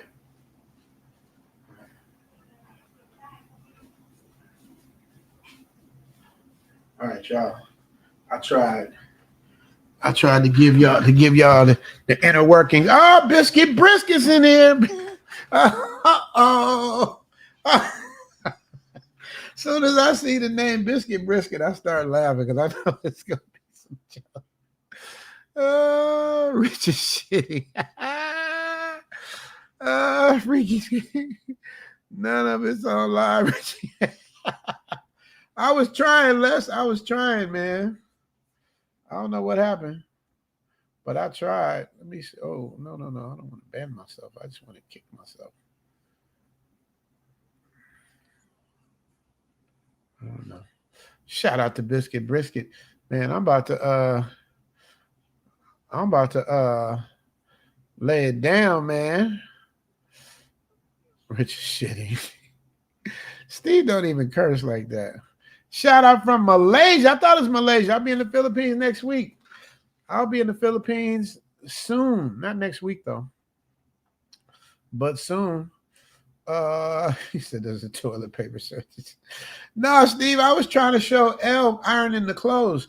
See, Steve, he makes fun of me because when it rains, like it rains crazy out here. So when it rains, it's like boom, and Steve's like, ooh, he's showing the rain. Yeah, I'm showing the rain because it hits different out here, bro. It hits different. It is different. It does. And shout out to the people of the Philippines for the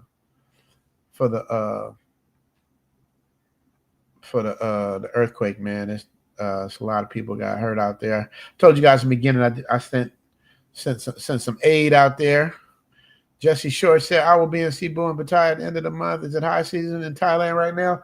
Starting on November 1st is the beginning of high season. But they started early now because like my golf rates, golf is cheap until November 1st, but now it just went up on October 1st. So they red label. Let me tell you something. Steve is my boxing trainer. He's the funniest dude, and you can't say nothing because if you try to you can't press up on him. He'll beat your ass. Steve, did you see what I did with Mike though? This is from Steve's training. Let me show you what Steve's training. Michael John White. This is Steve's training taught me this punch. The right here. strongest punch the body can generate, the straight right, turning your body, looks like this. The strike is at the end of my shoulder and hip turn. Okay, generated from the floor to my hips to the target, this way. Like that, Mike?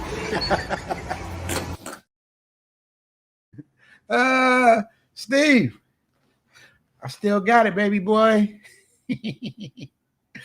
And then you get in the ring with Steve, he would always do this before he starts sparring. When you see a dude this before they start sparring, I'm like, is he praying for me or for him? Oh no, but I know Steve got something funny to say. I know. Look at Leslie Lynn say Brisket Biscuit is number one, the best name in the Oh my goodness.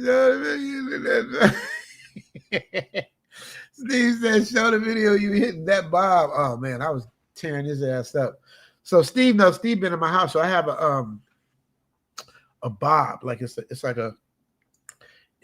a punching bag made out of a human being. It has the head, the body, the torso. Don't have the arms though, but I used to work out on that.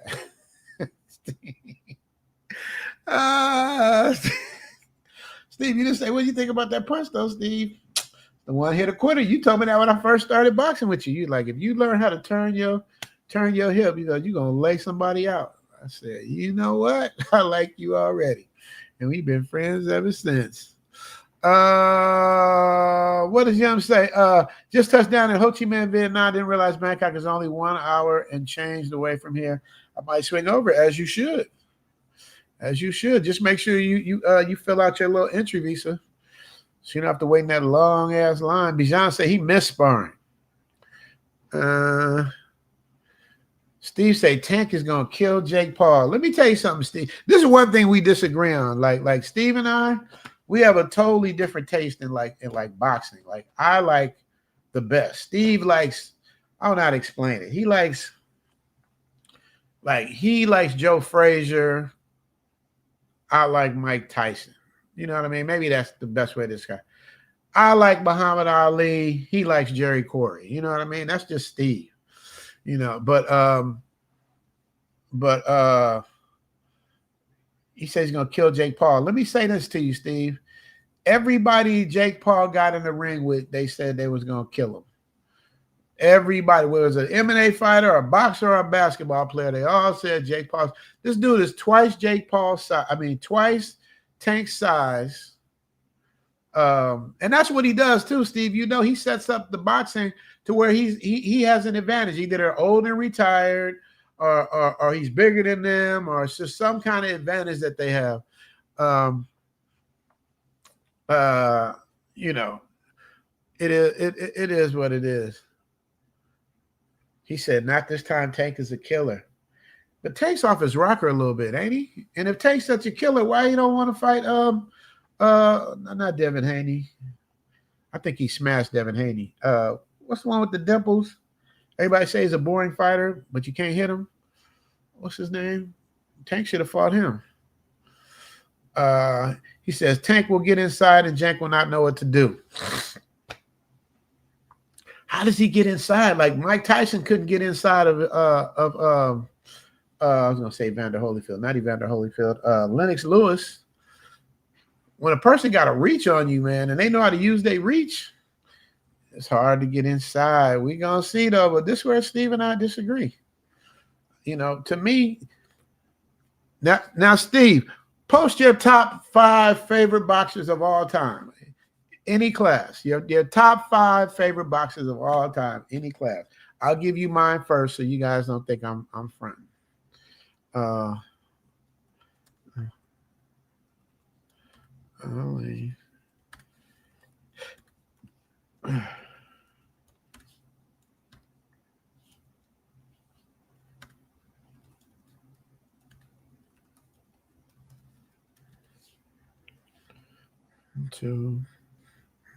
One, two, three. And this is in no particular order. I'm just doing them as I'm thinking of them.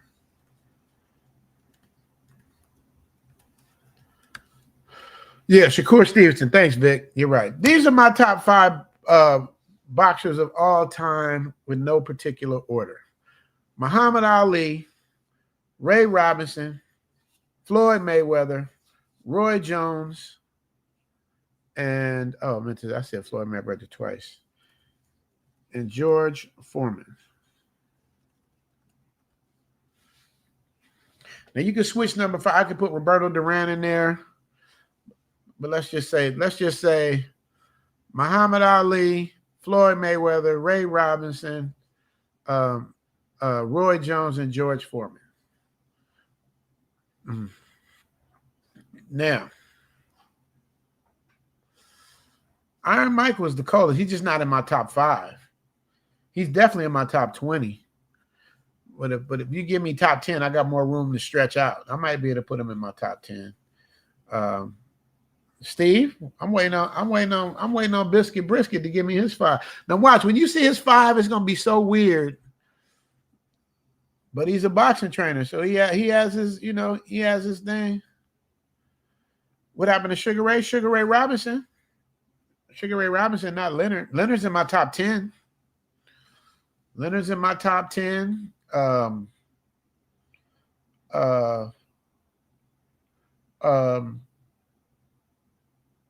What's his name? I'm losing my memory. He fought Roy Jones. The only dude that Roy Jones beat him. Y'all help me out from Detroit. Damn, I know the dude too. From Detroit. What is his name? Okay, see, Steve and I, we have okay. Warren Robinson, Roy Jones, Roberto Duran, George Foreman. Okay, so we did. So we close. Okay. I I thought Cooley was in your top 5. Manny Pacquiao's definitely in my top 10. What is the other dude's name? What's his name, Steve? Went up and fought. He started at middleweight. He went up and fought Holyfield and beat him. I can't think of his name. Tommy Hearns in my top 20. Just Ham says Robinson, Ali, Sweet Pea. That's a good one. Hagler, Roy Jones. That's a good list. That's solid. Yes, Jesse, list is subjective. It is. Yes, Steve. Thank you. James Toney.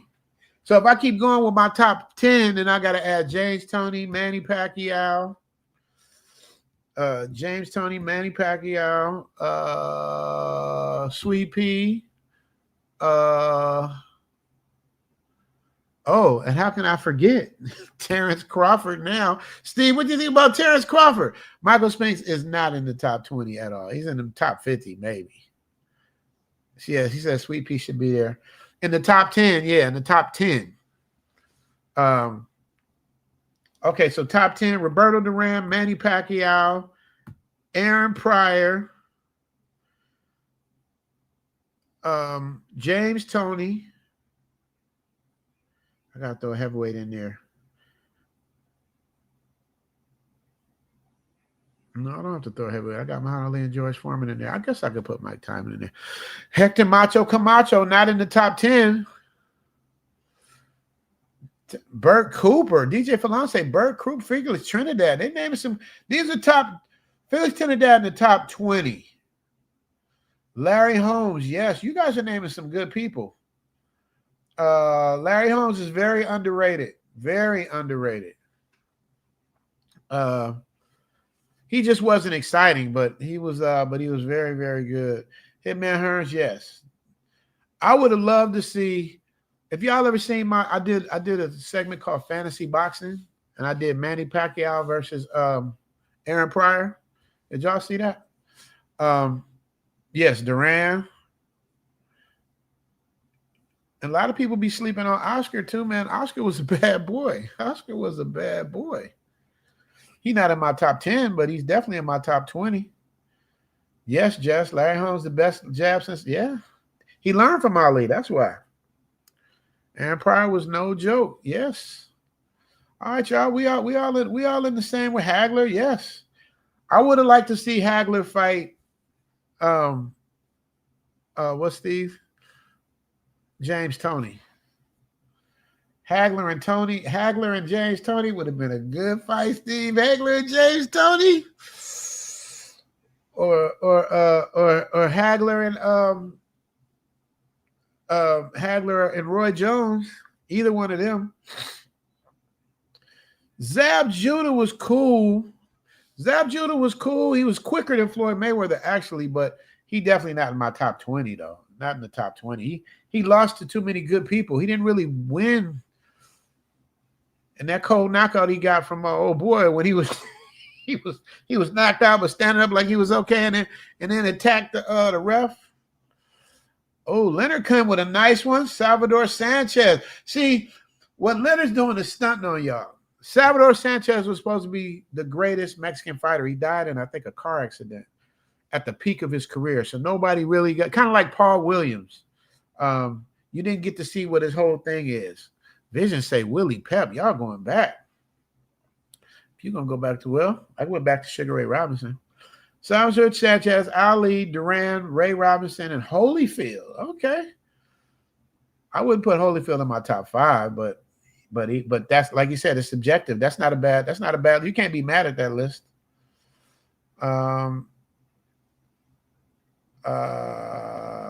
Bijan says Robinson, Ali, Armstrong, Moore, and Jack Johnson. Bijan, how old are you? Bijan he gave away his age. He named all people that was like 100 years ago. Jack Johnson? Jack Johnson was equivalent to like Bill, what's his name? Bill, dude, I'm losing my memory. Bill, what's his name? That played for the Celtics. What's his name that played for the Celtics? Used to play Wilt Chamberlain all the time. Can't think of his name, but Sandy Sadler. Y'all going into some real names. Lennox Lewis. I see that. Rico Marcos Barrera. Marcos Barrera. Yeah, he beat up on your boy. But Pat got him out of there. Terrence Crawford is extreme. I knew Steve was gonna say it. I knew it. I told you. This is where me and Steve always butt heads.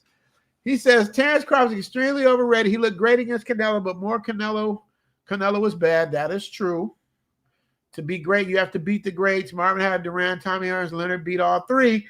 But Steve, just like Floyd Mayweather says, you can't help who's in your era. He did. He beat everybody handily. Canelo wasn't at his best, but he still beat everybody else. He beat the shit out of everybody. And the way he did my boy, who I thought Spence was gonna get with him, he beat Spence like a little boy. Spence, we ain't even seen Spence even lace up a pair of gloves. Thank you, Jess. Bill Russell, yes. Thank you, Leslie. Bill Russell, yes. Tyson Muhammad Ali, who wins? Tyson versus Muhammad Ali. I would let Steve take that. Tyson versus Muhammad Ali. Tyson Muhammad Ali, you've seen that already. It's Tyson and Joe Frazier. You've seen it already. That's kind of what it would be like. You know, either if Tyson catch him with one, he could get dropped. But Muhammad Ali never got knocked out. There's a big difference. Oh, yeah, Bernard Hopkins, vision is right. Mark Breland. Yeah, y'all named some good people. Prince Ahmed, yes. These are some good people, man. Ali beats Tyson 2 out of 3, just like Frazier. Yes, that's what I'm saying. So Brisket. So who did Terrence Crawford not beat in his era that he should have beat, or who did he avoid? And don't say Boots. That's what people like to say. Boots. He said Crawford fights every 18 months. So did what's the name fought every 18 months? Who was the other one that did that? What's the white boy? Jack Johnson. Not who he was scared to fight Jack Johnson. What's the dude? They used to sit on him for a minute. Biscuit Bricks said, oh yeah, Terry Norris was dope too, but he's punch drunk. Les. I don't know if he'd destroy him, Steve. It'd be like Frazier. It would be, except Tyson's a more intense version of Frazier. Who do you put against Tyson versus Frazier? And watch what he says. Because Steve loved them Philly boxers, man. He's from the East Coast. Of course he gonna love the Philly boxers. Look at what Jesse say. You sound like Steve. Floyd never really fought a good fighter in their prime, except maybe Zab and Cost. What are you talking about? When he fought Mosley avoided him till they finally fought. When he fought Pacquiao, everybody says he waited on Pacquiao. No, he told Pacquiao to take the test and we can fight tomorrow. Pacquiao avoided taking that test for years. It's amazing how people forget that part of the back and forth. It's just amazing. But no, Floyd didn't run from that. There's only 2 people that I think that would have beat Floyd Mayweather. One, if he fought Tommy Hearns because of that reach, and Paul Williams, who had a reach like Tommy Hearns. Those are the only 2 people. He beat everybody easy. And then if it was a close fight, he'd get him in a rematch and beat him easy. So that's why I don't understand y'all Floyd haters, man. Floyd is one of the best to ever do it. Period. Ali doesn't go to jail for not, and if Tyson doesn't go to jail, they would go undefeated. Jesse Shorts makes an excellent point. What you think about that, Biscuit Brisket? If neither one of them went to jail and stayed fighting through their primes, which neither of them did, they both lost 3 years of their best years. Makes a big difference. Cameron Jones in the building. Bijan say Tyson's arm too short to beat pre-layoff Ali. But Ali never seen nothing like that. Tyson would swarm you, bro. Let me see. What does Biscuit Brisket say? Frazier. Mike cannot fight backing up. Peekaboo is almost overrated style. Who is the best guy Tyson beat? Everybody you put in front of him. From 20 years old winning the championship. From the Jamaican dude, I can't think of his name. To Razor Ruddock, who was the hardest hitting puncher you ever seen. To who else did he fight? Because Steve's not going to give Holmes. He's not going to give him credit for that. Even though Holmes did the same thing to Ali when he was old. Tyson fought everybody, but they was all scared of him. Who else did he fight? I mean, he fought Spinks, who beat Holmes. These are people that are in his era. That's the thing, man. See, what Biscuit Brisket's not telling you guys is that he's talking of an era in the 70s where everybody was monsters. Ernie Shavers, George Foreman, Ron Lyle, Joe Frazier, Jerry Cooney, Ken Norton. I mean, there was just monsters. Like everybody was monsters. Everybody was monsters. And everybody fought everybody, win, lose, or draw. It was a different era, so you can't. It's hard to put those guys in there. Oh, Larry Mercer, yeah, DJ Falar. Larry Mercer was mean. What does Les put in caps? Floyd ain't shit. His middle name is Duck. I stuck. Sugar Leonard would have whooped his ass. I'm gonna tell you. And you're probably gonna agree with Brisket. I'm gonna tell you why you're wrong. Floyd Mayweather's daddy fought Sugar Ray and went 10 rounds, 10 out of 12 with Sugar. That was his daddy, and his daddy wasn't nowhere near as good as Floyd. Now I love Sugar Ray Leonard. But I don't know.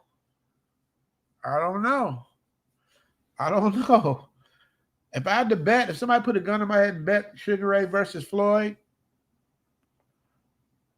in both in their primes,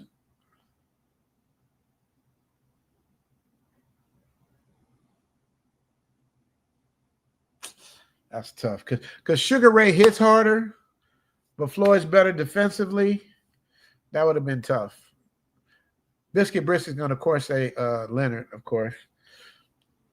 Leslie Lynch, Floyd did not duck anybody. That's the thing. When y'all say that he ducked, who did he duck? You can't say Pacquiao. That's what people love to say. You can't say Mosley. His best fights, the only person he didn't fight, y'all can say is, and he would have beat him too, Margarito. He didn't fight Margarito. He fought Oscar with all the Oscar's rules, A-side. I mean, what else do y'all want from him? David Tua, damn, yeah, Lee Chung, that's a Frazier type of guy. See, look, Steve, I knew Steve was going to agree. Nah. What's my brother? My brother knows nothing about boxing. Sugar Ray was a lot faster than Floyd. No, he hit harder than Floyd. He wasn't faster. Me and my brother watched this fight, the Leonard Hagler fight, and he thinks Hagler won that fight. How many of y'all think Hagler won that Leonard Hagler fight? We watched the whole fight in slow motion.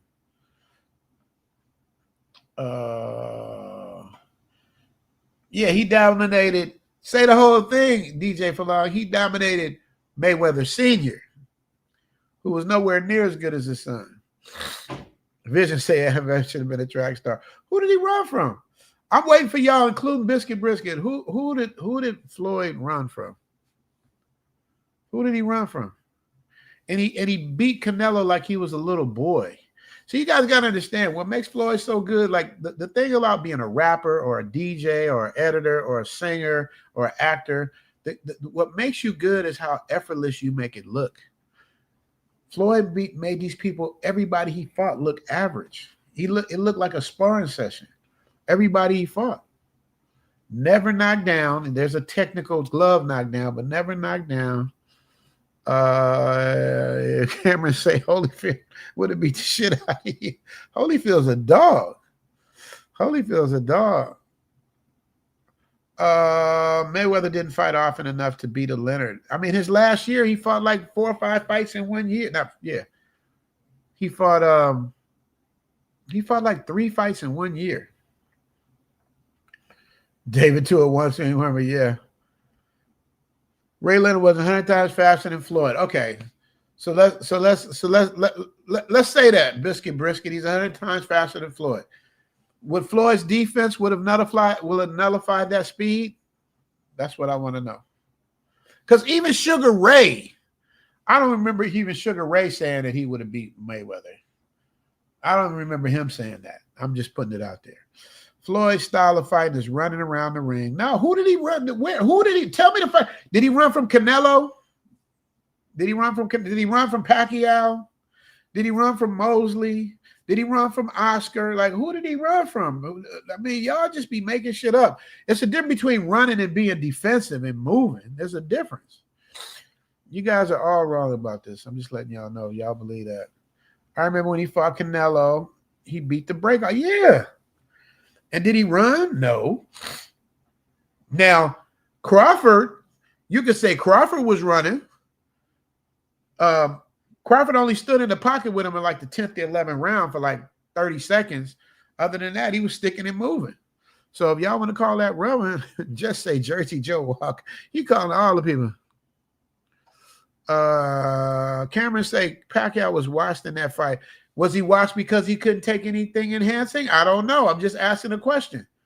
Because the minute they did the drug testing, all of a sudden, certain people just became normal again. I don't know. Kevin Crawford said he'd take Leonard over Mayweather. I don't know. Y'all saying it too easy, like it would have been easy. Remember when Sweet Pea dramatic ended? Yeah, with his shoulder. His shoulder went out. Yeah. Yeah, I was real sad about that, man. I love Sweet Pea. And then this is the coldest thing about Sweet Pea. One of my favorite boxers. He avoided every punch. He would sit down on the ground literally and avoid punches, but gets hit by a truck and dies. Like, how do you avoid punches and get hit by a truck? I don't know. I never understood that. And they didn't say foul play. What about Hearns? Hearns was the shit. Floyd ran from Oscar De La Hoya. He ran from Oscar De La Hoya. Man, you need to go back and watch that fight, bro. He dotted Oscar De La Hoya. He was up against the ropes, doing boom, dotting him. He didn't, man. Come on now. So if that's running, I guess. So if that's running, what did Terrence Crawford do against Canelo? If that's running. Floyd ran from Pac-Man too. What? I'm just going to tell you guys something. I'm a big boxing fan. I'm going to tell you something. All you got to do is watch round 2 of the Pacquiao Mayweather fight. But Floyd's dad did say he was acting like he was scared. I give you that vision. He said, man, why you acting like you scared? He did say that a bunch of times. But Pac-Man tried to do that wild Russian thing, and Steve, he stepped to the side. Bip. Left hand sent him into the ropes. Pac didn't try that from the second round on. Now in the 4th round, he did get like maybe it's the 3rd round. He did get a good shot in, but that's it. Floyd, Daddy said Floyd lost to Oscar. He did say that. But they was mad at each other. You know what I mean? Because Oscar had every advantage: glove size, ring size, everything, because he was the A side. So Floyd had to accept everything. And you guys got to remember, Floyd is naturally a small dude. He's naturally like a 140 pounder, 147 max. Like his dad. Look at his genetic buildup. His dad was built like that. So Oscar was bigger. John Wayne nephew. You talking about Tommy Morrison? Tommy Morrison was a good fighter. But Wesson ain't beat the brakes off of him. Y'all said him earlier. From the Army. He beat the brakes off of him, boy. That was an ugly knockout.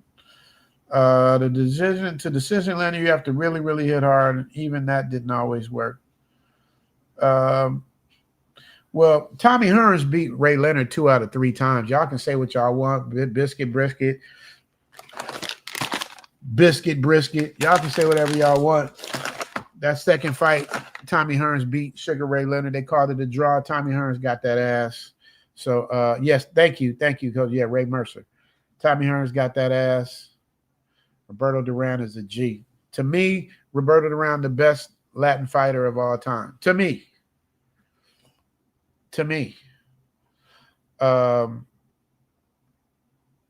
Floyd jabbed Oscar to the belly and then went up to the top and crossed. All right, yeah. Caught him. Floyd ran from Marcus May. All right. Y'all, I can tell y'all don't be watching the fights, man. Y'all don't be watching. let me just help you out, Vision. First of all, Floyd could not run from Michael Maidana because he was on top of him the whole time. He was on him the whole time. From beginning to end on the first fight, he was on him so much that they were like, hey, that was a close fight. Who knows who won that? Even if he wanted to run, he couldn't run. He was on him. And so when Floyd came back that next fight, did the same shit to him he did to the other fighter that he fought 2 fights with. Beat the shit out of him. Jay Shar say, unfortunately, Ray Leonard will be Floyd by decision. Ray cracked Floyd's senior's defense. Yeah, but that's not the same fighter, though. You know what I mean? That's not the same fighter. You know what I mean? It's like Michael Jordan and Michael Jordan's son. That's a different fighter. I mean, it's a different basketball player. Kobe Bryant's dad was a professional player, and his son, not the same. Steph Curry's dad was a professional. Daddy's son, not the same. What does Brisket say? Floyd Mayweather's not a great defense. See, this is why we argue. Now Floyd Mayweather's not a great defensive fighter. All you got to do is look at the percentage. That's all you got to do. So he can say that, but if you look at this percentage, if you look at the stats, you'll see that he's completely wrong. He is an extremely cautious offensive fighter. He throws 1 or 2 punches at a time. Ray Leonard pulled punches together in bunches, knocks people out. So when he fought what was his name? Brisket. When he was Pretty Boy Floyd, not Money Made, Pretty Boy Floyd.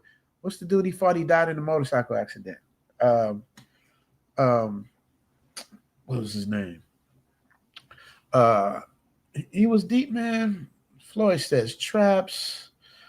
Floyd is the dude. Yeah, Floyd, Oscar, and Shane Mosley way out of their front prime. Shane Mosley would destroy. See, this is why I'm glad I got an audience, because man, we do this all the time. All you got to do is go back to Mayweather's to Shane Mosley's fight. I forgot who he fought. Floyd Mayweather came in the ring and said, let's fight. And he said he had to do something with his tooth. He didn't want no parts. He didn't want no parts of Mosley. And when they fought, he made it look easy. So, and that's the thing. You know, we're going to use prime. So when Floyd beat Canelo, then they say Canelo was too young. Then when he fights Mosley, Mosley's too old. And then when he fought Manny Pacquiao, like I think Manny Pacquiao was older than Manny Pacquiao. It's like y'all gotta make up your mind. Yes, Diego Corrales. Thank you y'all for helping me out for me losing my mind. Vision say Brisket that part running when you get tapped and then using your speed as a tactic, but it looks cowardly to me. Some people like it. Wow. Y'all don't understand. What does Floyd Mayweather uncle say? Y'all don't know shit about boxing. Floyd was the most technically sound boxer, period. He beat everybody. Like he beat more champions than anybody. And y'all still talking this craziness, man. I don't get it.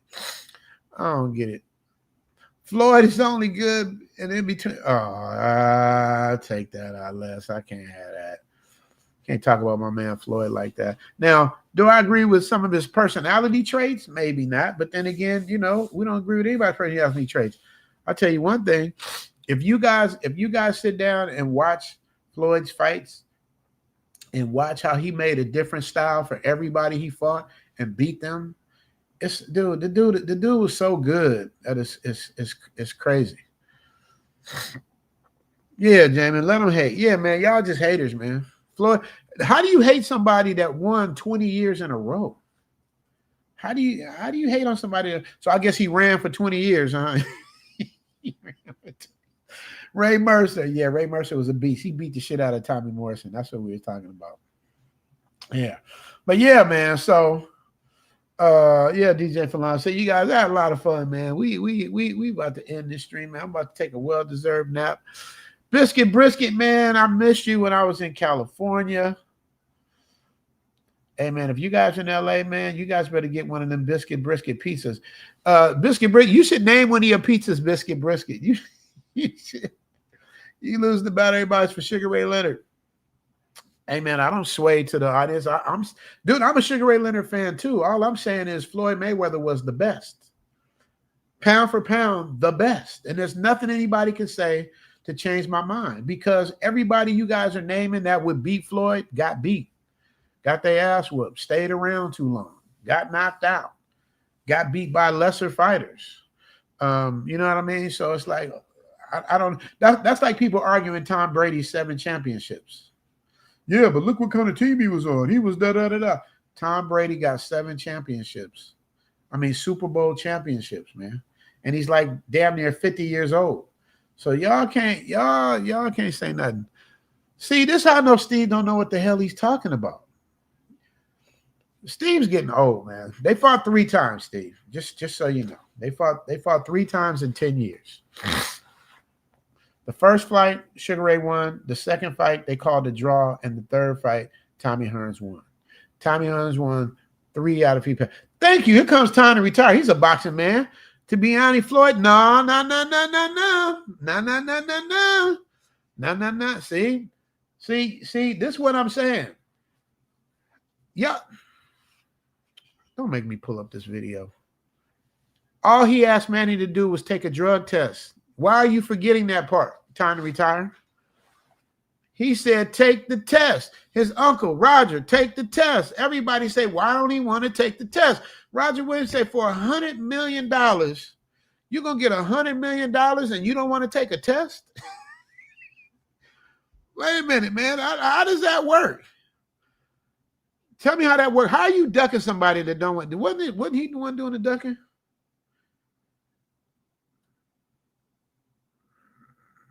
Let me see.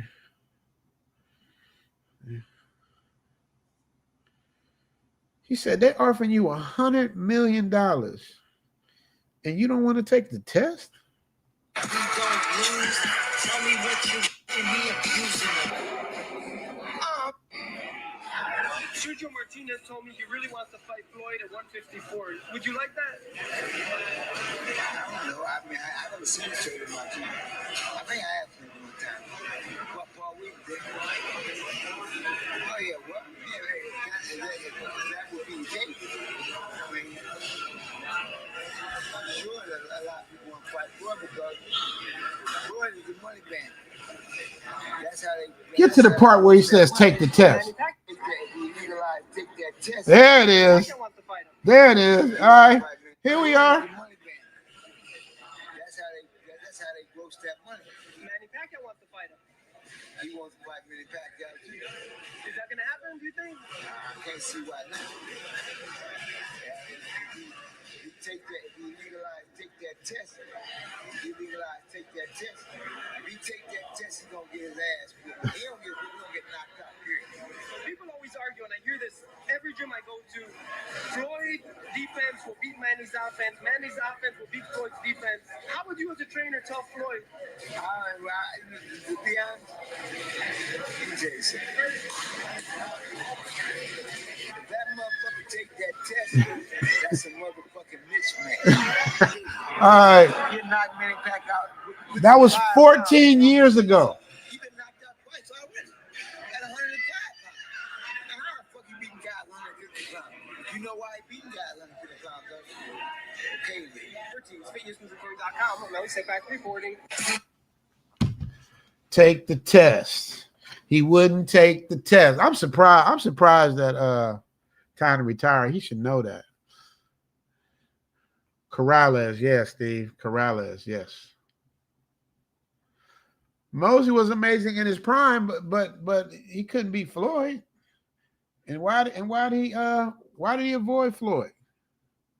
Don't make me get what's the name in this chat GPT. What made Floyd Mayweather and Manny Pacquiao's fight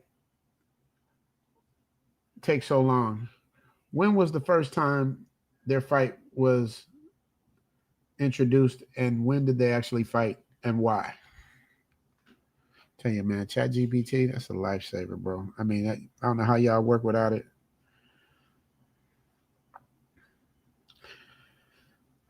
The fight was first seriously discussed in late 2009 and early 2010, but actually happened in May 2015, over 5 years later.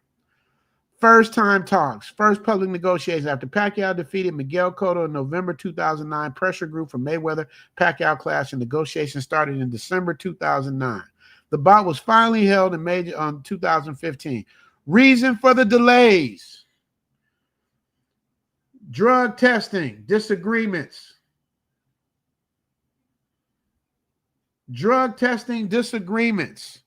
Mayweather insisted on strict Olympic-style random blood urine testing, which Pacquiao initially hesitated to accept due to feeling it might affect his performance if done too close to the fight, leading to the collapse in negotiations in 2010. 2010. So y'all can play them games and act like Floyd was ducking him, but these are the facts. You can argue opinions, but you can't argue the facts.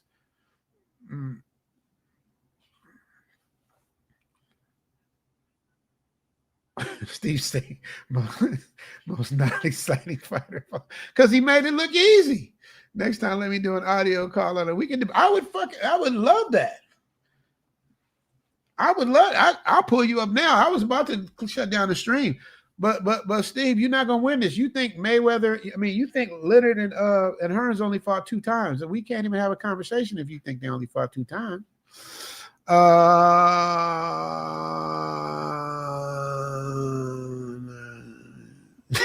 Leslie mad at ChatGPT, so that's not true. ChatGPT's lying on it, so it wasn't about a drug test in 2010, huh? All right, Les, you the godfather of Zoom, child. I ain't gonna argue with you. But this is what I'm saying. Like when people got their mindset, even when you show them actual facts, they don't want to hear it. They don't want to hear it. Pacquiao was saying he's scared of needles, but yet he had tattoos. Don't get me wrong. I'm a huge Pacquiao fan. As a human being, I love Pacquiao more than any fighter, just about. But when it came time to taking that test,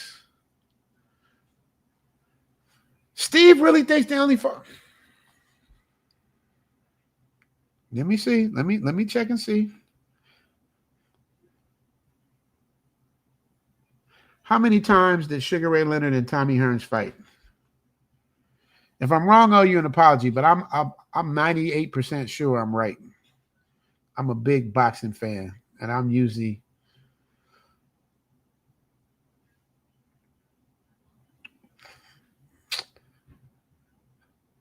Biscuit Brisket, I owe you an apology. Sugar Ray Leonard and Tommy Hearns fought each other for a total of 2 times. Their first fight was September. Their second fight was June 2nd. So Leonard Hearns fought twice. Steve, my apologies. So I guess by me saying he won the second fight, which is the third fight, you will admit he won that fight, though, right? They called it a draw, but you will admit he won that fight. But I was wrong. I thought they fought 3 times. You're right, Steve. My bad. You fought it twice. He said you make it shit. Time to retire 100%. What did time to retire say that Steve's agreeing with? What did time to retire say? What did he say? No, they fought twice. I just looked it up. They fought twice.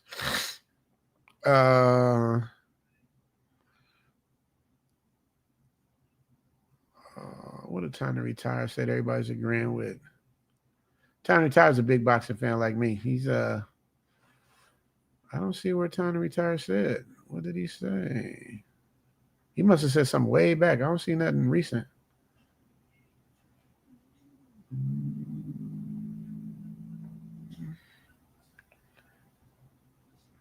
Thank you. Tommy did win the last fight.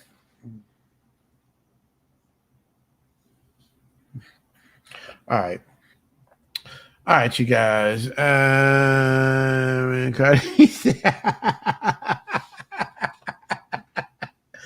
Well, I do know that Tommy Hearns won a fight and they didn't give it to him. That I do know.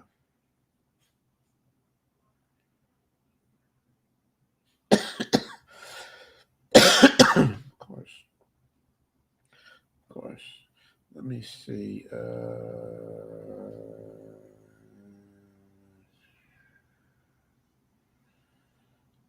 Shout out to lead attorney. Shout out to lead attorney. Well, I was about to get off, boy. Y'all done gave the super chat. Huh? They were from different eras. Let's see. Oh, that's what Tiny Retire said.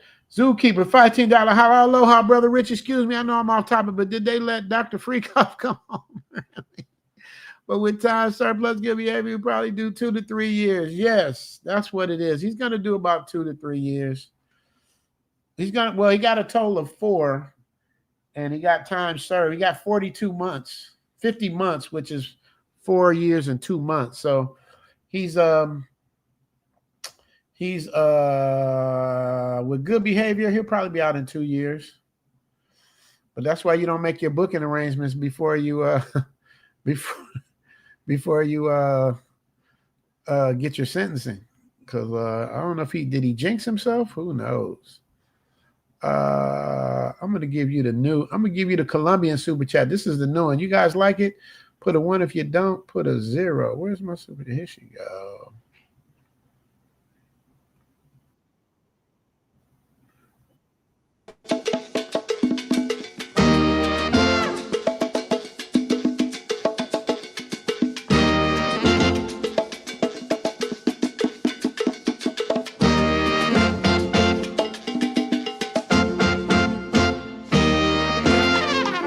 Yeah.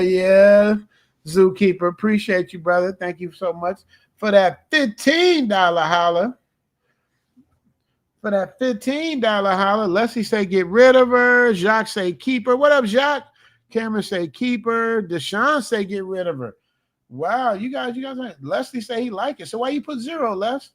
Jay Shaw. Oh wow, Jay Shaw put some 1s in there. I got more 1s and 0s, guys. So I think we're gonna keep her. Leslie Lynch put a 0. So then he said he likes it. So I guess he meant to say 1. Biscuit looking at Vision say 0. Leslie say 1. Oh yeah, the 1s is winning. I only got 1 0. Vision say 0 and Deshaun say 0. 2 zeros. Red Label put a 0. Wow, that's 3. Man, that's a toss-up. 1, 2, 3, 4, 5, 6, 7 1s. Adrian came with 7 1s. And then Red Label Wilson 7 to 3. She's staying. You guys see, I need these from now, so I know how to get these super chats. Get ready, because I got so many. I can't. I be trying to find them and stuff. I need to know what y'all want to see, what you don't want to see. You dig? Biscuit Brisket, did you see the thing I did with Manny Pacquiao versus Aaron Pryor? Did you see that? I did a fantasy boxing thing. I put that together. I don't know if you saw that or not. Leonard Curry, see everybody. Ooh, Zookeeper say he's seen better. Oh, and he gave the super chat. I got to give him another one then. He went with, all right, Zookeeper. Just for that, you get the Buffalo Girl because Leslie loves her voice. Hello, baby. I cannot meet you, na. Because I have to work hard, na. I have to take care of my family, my cow, and my buffalo. Now my buffalo sick เนี่ยตัวขาวจั๊วเลยกลายเป็นควายดอดหมดแล้วเนี่ย Can you send me money ได้ไหมอ่ะอ๋อชื่อขาวเหรอสวยไหมคะ My buffalo sick นี่นะคะ You want to? Yeah. Come now.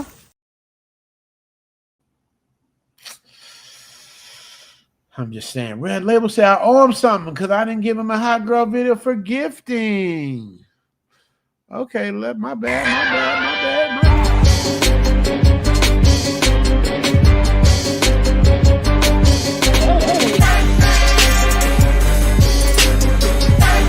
Save yourself, Batman. Batman.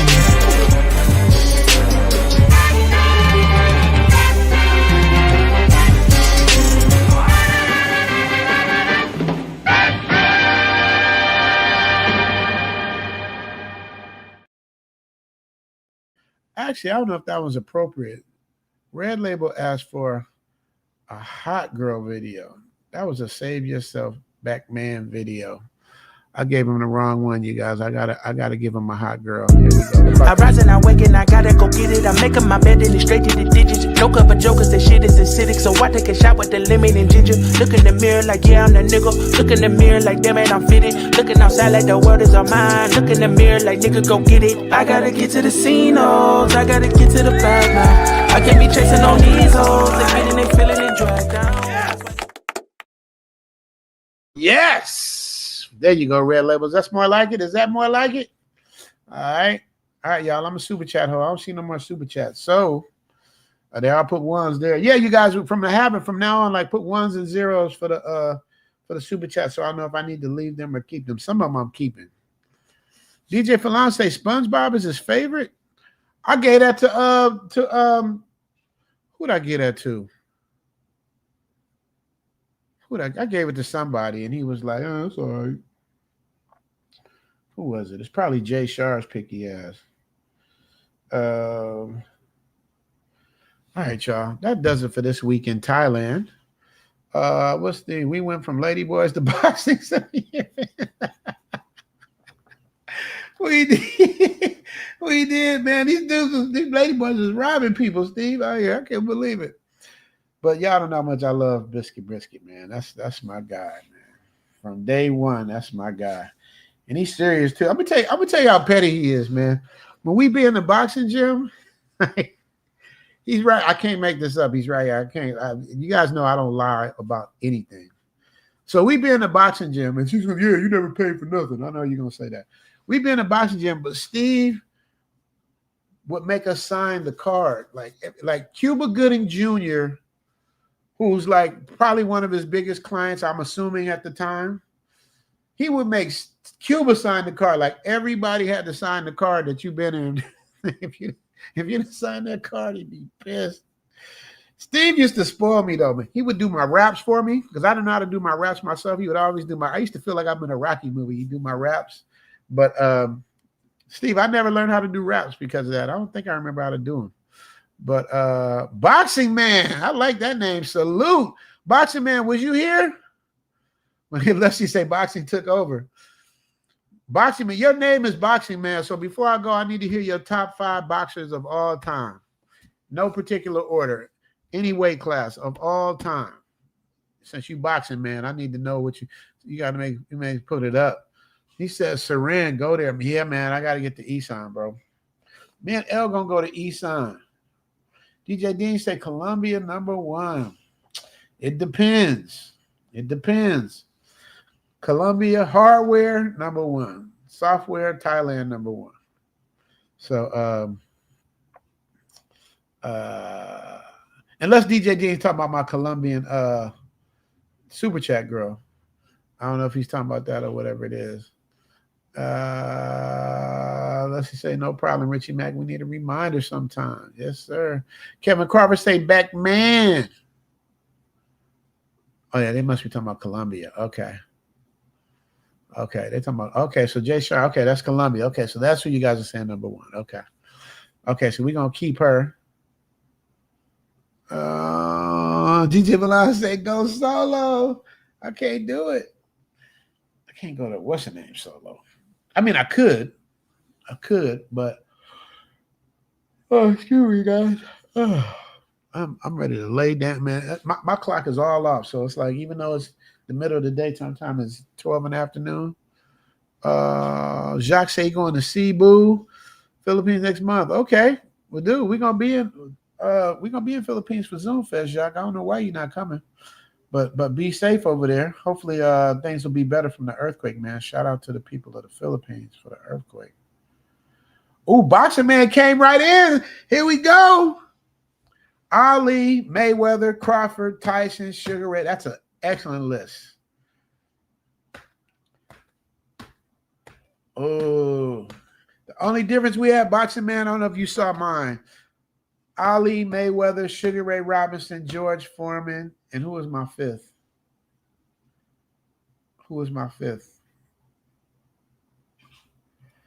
Ali, Mayweather, Sugar Ray Robinson, George Foreman. Who was my fifth? I said I could switch out my fifth. Roy Jones. Roy Jones is my fifth. So, Boxing Man, what you think about my list? Ali, Mayweather, Roy Jones, Sugar Ray Robinson, and George Foreman. That's a cold list right there. Les writing in caps.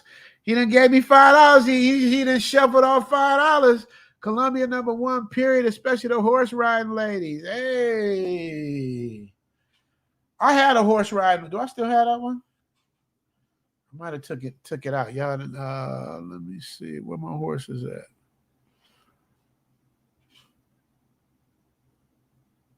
I think I took it out, Les. But I still didn't do. You got your own super chat, so I'm gonna give you yours. This is Leslie's, but I don't know if Leslie won. I need a 1 or 0 on this, guys. This is for Leslie.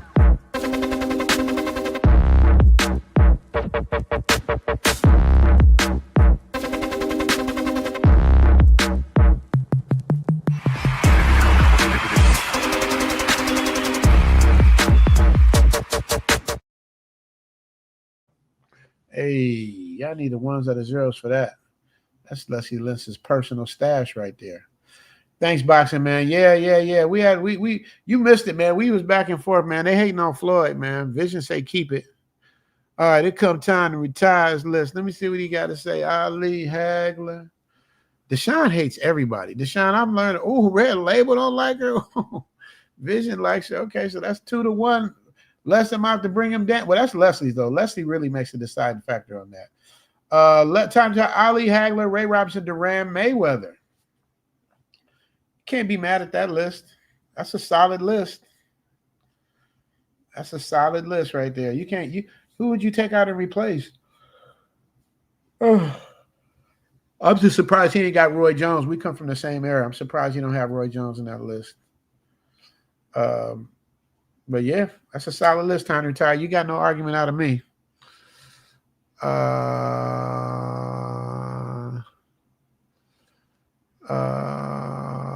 Let's say Columbia #1, period, especially. Okay, we read that already. Leslie said that's it for the chat. Is that it for the chat? We ready to land the plane? All right, y'all. Y'all ready to land the plane, man? The super chat hole is done. I don't see no super chat, so we about to end this thing. The diet is too different. Of course, Latinas are thicker. Yeah, that's true. But hey, it is what it is. That's like people like Jay Shar like them little slim cartoon character looking women. You know what I mean? I like the thick one. As long as you got a small waist and a flat stomach, you win with my book. Red Label say, I think Roy Jones grew up in Pensacola, went out from my town. Yes. Y'all call that Florida. That's glorified Alabama, man. That's Alabama, man. When I saw where Pensacola was on the map, I'm like, that's Alabama. Y'all stop it. That's Alabama. But yeah, man. So y'all, man, have so much fun with y'all, man. You already know how we do. You already know what it is, man. You guys, thank you so much for hanging out with the Travel OG. We're going to do it again next week, God willing. And that's pretty much what it is, y'all. So in parting, I offer you love, peace, and